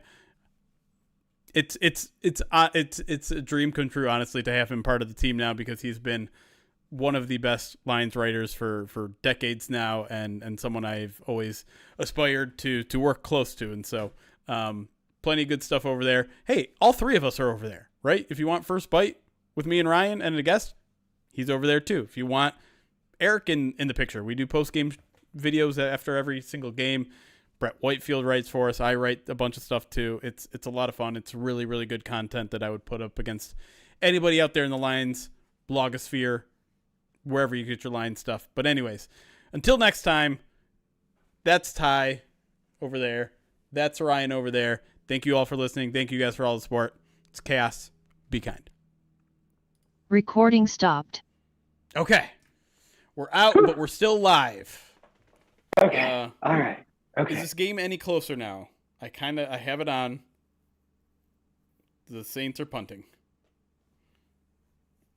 Has this game been any 16-7. good, Chad? I know a lot of you are second screening us, which I don't take offense to.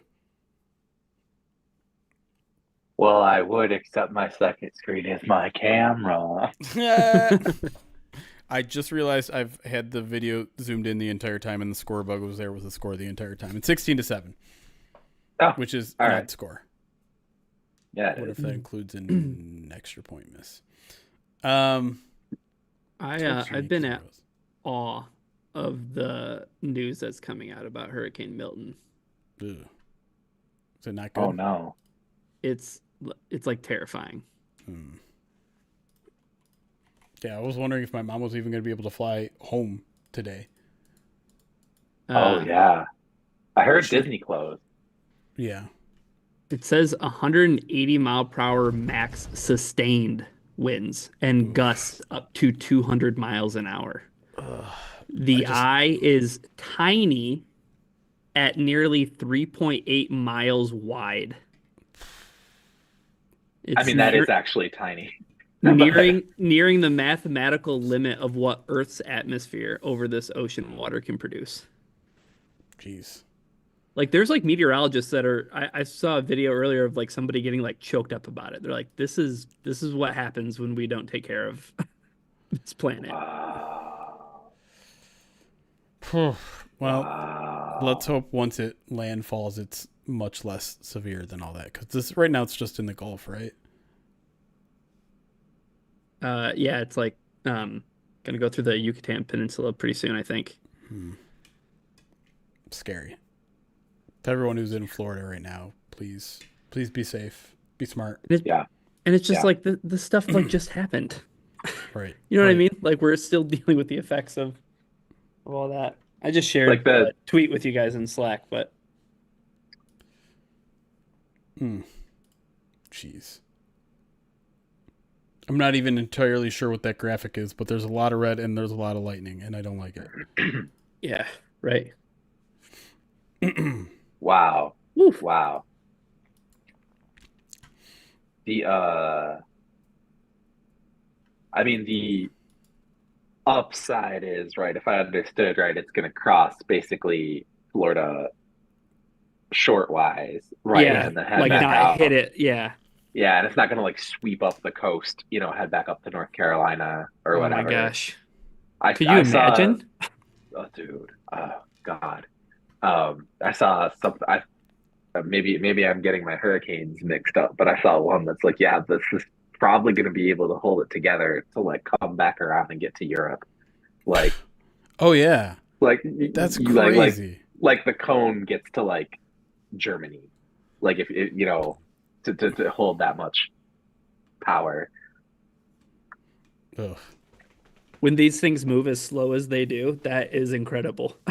Right. Yeah, and I mean, we're talking like, it'll be like a storm system by the time it gets to that point, not like a Cat 5 hurricane is gonna hit Portugal or whatever. But like, it's still like, this is unbelievable. Like it doesn't peter out until it's like halfway across the world. Back across the Atlantic. Yeah. Exactly. Michigan. Yeah. No, I have one hurricane story, and it's that we were in my stepmom and dad, me and my three half siblings were in Myrtle Beach when I was like 16. And it was Hurricane Bertha, I think it was coming, and like and it was like tracking like Myrtle. It is gonna hit Myrtle Beach. Like the track, it's like that is it. And it was like the night before, and we were like, we're gonna have to leave, aren't we? So it was like 2 days short. We all pile in the Buick Roadmaster. If you Google Buick Roadmaster, I think that was like 23 feet of American iron, and everything is leather. It's literally like 2 couches with a trunk. Yeah, it's like the Christmas vacation car, right? Basically, yeah. We didn't have the wagon; it was the sedan. But it was like literally, we could have all put pillows and sleeping bags in the trunk and just slept in the trunk. We could have, it was, But so we drive 17 hours, and the thing is, they kept saying all week it was going to turn north, and then it just didn't. And then it actually did turn north like 10 miles out, so it actually hit Cape Fear instead of Myrtle Beach. But we still had to bail. And I'll just never forget, because we were listening to the radio on the way out, scanning channels, trying to find updates. And they had like a morning zoo call-in show, and they had, a comedian or something call in. And, okay, well, I went and I took my hose and I like soaked down my roof. And I knocked out all my windows and stuff. Problem is, I called the insurance adjuster and the storm hasn't hit yet. And they're coming. Or whatever, and the host guy is like, yeah, timing is the key to insurance fraud, everybody. Keep that in mind. Oh boy. All right, let me thank a couple extra people here. Winter, by the way, but great. I heard the Farmer's Almanac is saying winter, winter, winter. We've had a couple mild ones for us, yeah. Yeah. Ice Cecil, thank you for the 37 months subscribed on Twitch. That's 37 for the number of points. Lions will score next week. I mean, they could. That Cowboys defense is a shell of itself right now. I don't want to get too far into 4 out of 5 red zone trips. That's right, exactly. We can see it. I mean, hell, you got Amani Oruwariye out there playing cornerback for them like that. Not trying to hate on the guy, but leave him alone. RC Vader with the 28 months says, shout out old man Tim, wide receiver 3. Tim Patrick? How old is Tim Patrick? See, he's not 30 yet, is he? I think he's like 27, 28. I guess that's old man on the Lions roster these days. Yeah, right. He's 30. Yeah. Is he 30 already? He's going to turn 31 in November. That's what happens when you miss 2 full seasons. Right. Lions Blood shared a tweet from Kay Adams, who 1 hour ago tweeted Devontae Adams up on Up and Adams show tomorrow. She quote tweeted herself 30 minutes ago saying, "Oh boy, lots happening at the moment with our guy Adams. He won't be on the show tomorrow." So, maybe some news there. Jets? Are we feeling Jets? Right? Doesn't fix anything, but right, sure, which is exactly why the Jets are going to do it. Yeah, like I'm all for it. You're already all in on Rodgers as the GM. If you don't go get Adams, like what? Why would you go 90% all in? You have to go 100% all in. At least LeBron's teams make the playoffs. Like, you know what I mean? Like, come on. I wish I could credit whoever tweeted it, but I don't remember. It was someone yesterday who was tweeting like, "Man, the Jets are just one, friend of Aaron Rodgers, coach or player from being competitive." There you go. Landed in your lap right there. The best wide receiver he ever played with, right? Yeah, I think so. I mean, there's some good names, but there's nobody, I think, like Devontae Adams level. Right. Jordy Nelson. Jim. Craig Jennings. Did they overlapped, right? Jordy Nelson. Oh, dude. Really good football player, not Devontae Adams, though. I was going to ask, but then the name came to me. Jared Abbrederis. Oh, I have a picture from Toast of the Lions With Jared Abbrederis? and Jace Billingsley. just me in the middle with the That's- boys. That's incredible. Incredible. Outstanding. I just realized we're doing the guys will just sit here and name football players from the past. Nothing wrong with that. There's nothing. Who's the team you don't want him to go to? Packers. Packers. That'd be bad. That would be funny though, right? It would be That would funny. be extremely hilarious. Yeah, it'd be funny for like 10 minutes, right? Yeah, that's Yeah. the problem. Is there an NFC team in the race? Like I don't want him to go to the NFC. Period. I don't really care who else. Yeah, is there like an NFC team Washington? that's a I was gonna say I've seen some like Dallas maybe Oh out yeah, there, but I don't know. they did I just don't know. lose what's his name to IR. Yeah. Brandon Yeah. Cooks, yeah. Brandon Cooks.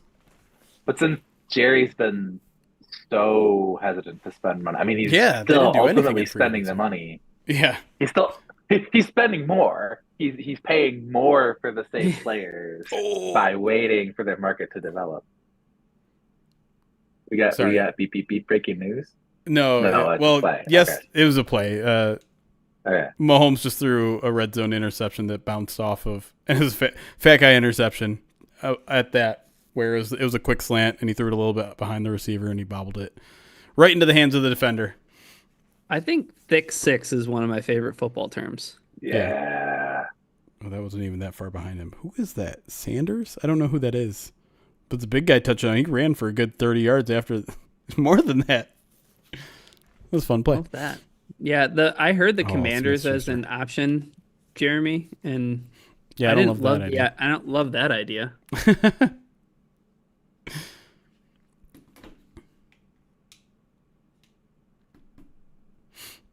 All right. What about the Rams? Oh, I mean, They might be too far gone. yeah, I wouldn't spend that money right now. I mean, I guess if you could sell them on the, if you're going, all right, look, set this thing on fire. Don't worry about this, Devontae. We're bringing in you. Mhm. We're going to bring in XYZ. You got Puka coming back, and we've got these plans on these. This is the plan. This is the project where we're reloading. I could see that. I think whatever team his cap number's 44 next year. You gotta do something about that before you even bring it in, right? Like you have to at least have the framework of an extension, right? Or restructure or something, because that's a lot. I forget. The Saints are also a team that's been in the conversation, and Yeah. I think it's just been because of Devontae. Devontae just wants to play with guys he's played with. Yep. So he wants to be with Derek Carr or Aaron Rodgers. I wouldn't like that, but I'm also just, for whatever reason, I'm not afraid of the Saints. I think there were a team that was an afterthought before the season started, and then they got off to the crazy start that they did, and they haven't been good since.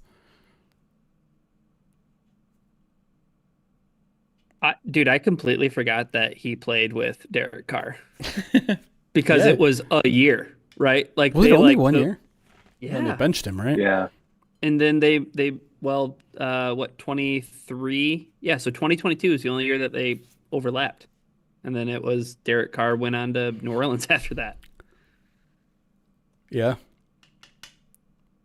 Oh, they were college Crazy. teammates. Yeah, Fresno State. Yeah, Panthers, crazy. Cowboys, the first two wins for the Saints, and I do buy them as I think they're the best team in the NFC South, probably number 1 scoring offense, number 7 scoring defense as of right now. But those first two wins, again, that's mostly because you blow out the Panthers, you blow out the Cowboys, and Those are two neither of really those bad look- defenses so far. Yeah, those don't look nearly as impressive as they did in week 1 and week 2. Right. What's Dallas Yeah. ranked in DVOA? 22nd in defensive DVOA. Carolina's 30th. They wouldn't do it, but Minnesota wouldn't do it, right? No. By the way, not to get too far ahead of things, looking at Yeah. some DVOA numbers, Dallas 31st in run defense DVOA. 31st. Seems like that -3. might be -3. -3. That's a joke. If it has to be -3.5 right now when I look. Lions are second best in rushing DVOA. So second best good. versus the second worst. There are so many Cowboys fans that will mash Wait, what? Cowboys getting points at home. Yeah. Right. I feel like that number is going to be hard to move because we're getting a field goal at home. That's true. That's true. I gotta look at the money, but right now, BetMGM, 80% of the tickets are the Lions -3. Wow. Wait. You said FanDuel, right? I don't write any sponsored posts anymore. I don't care.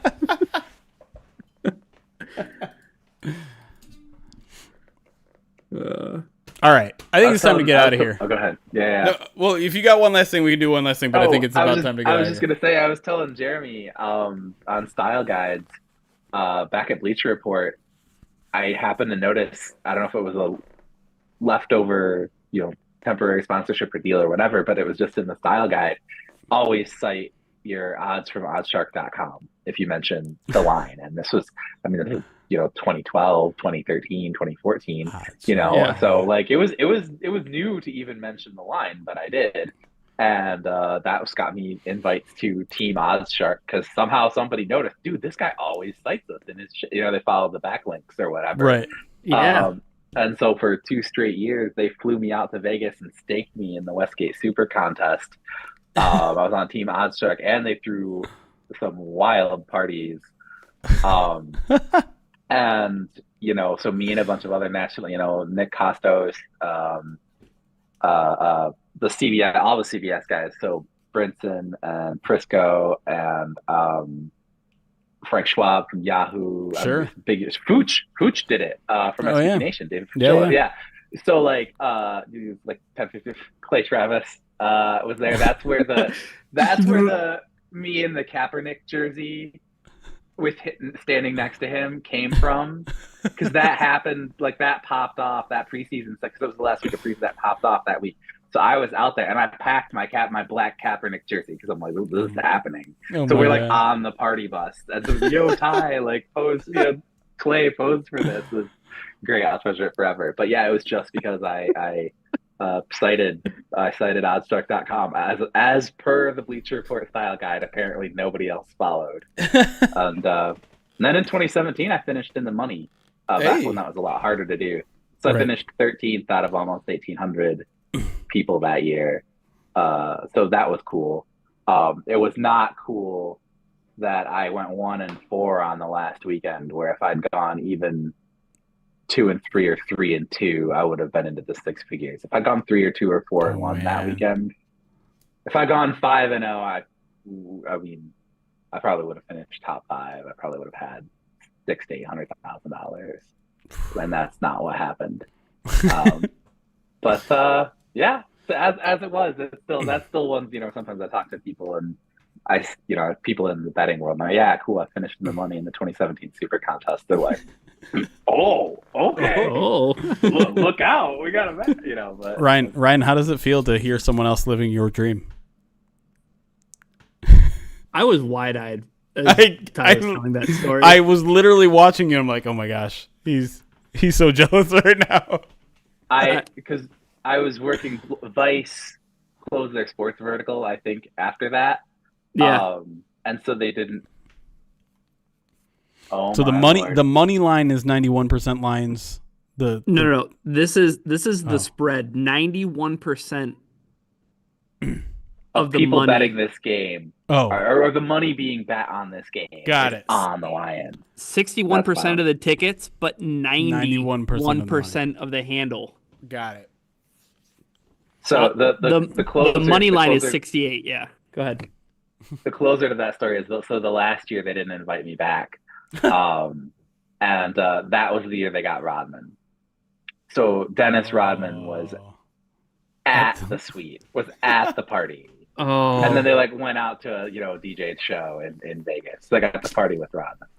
But we still did some stuff. We had fun out there. You got some stories to tell, Ty. We're gonna have to dig into those more. Yeah. Oh yeah. All right. Well, it's 10:30. It's late. Sure. it was a Thai bedtime story. That was a Thai bedtime story. Yeah. There's going to be a little bit delay in getting this up on the podcast feed if you want the audio version, just because Chris is on his break. I'm going to have someone else edit it, but not until tomorrow morning. So if you're waiting for that, it's going to come a little bit later in the day. You can always catch replays of this immediately on Twitch or YouTube.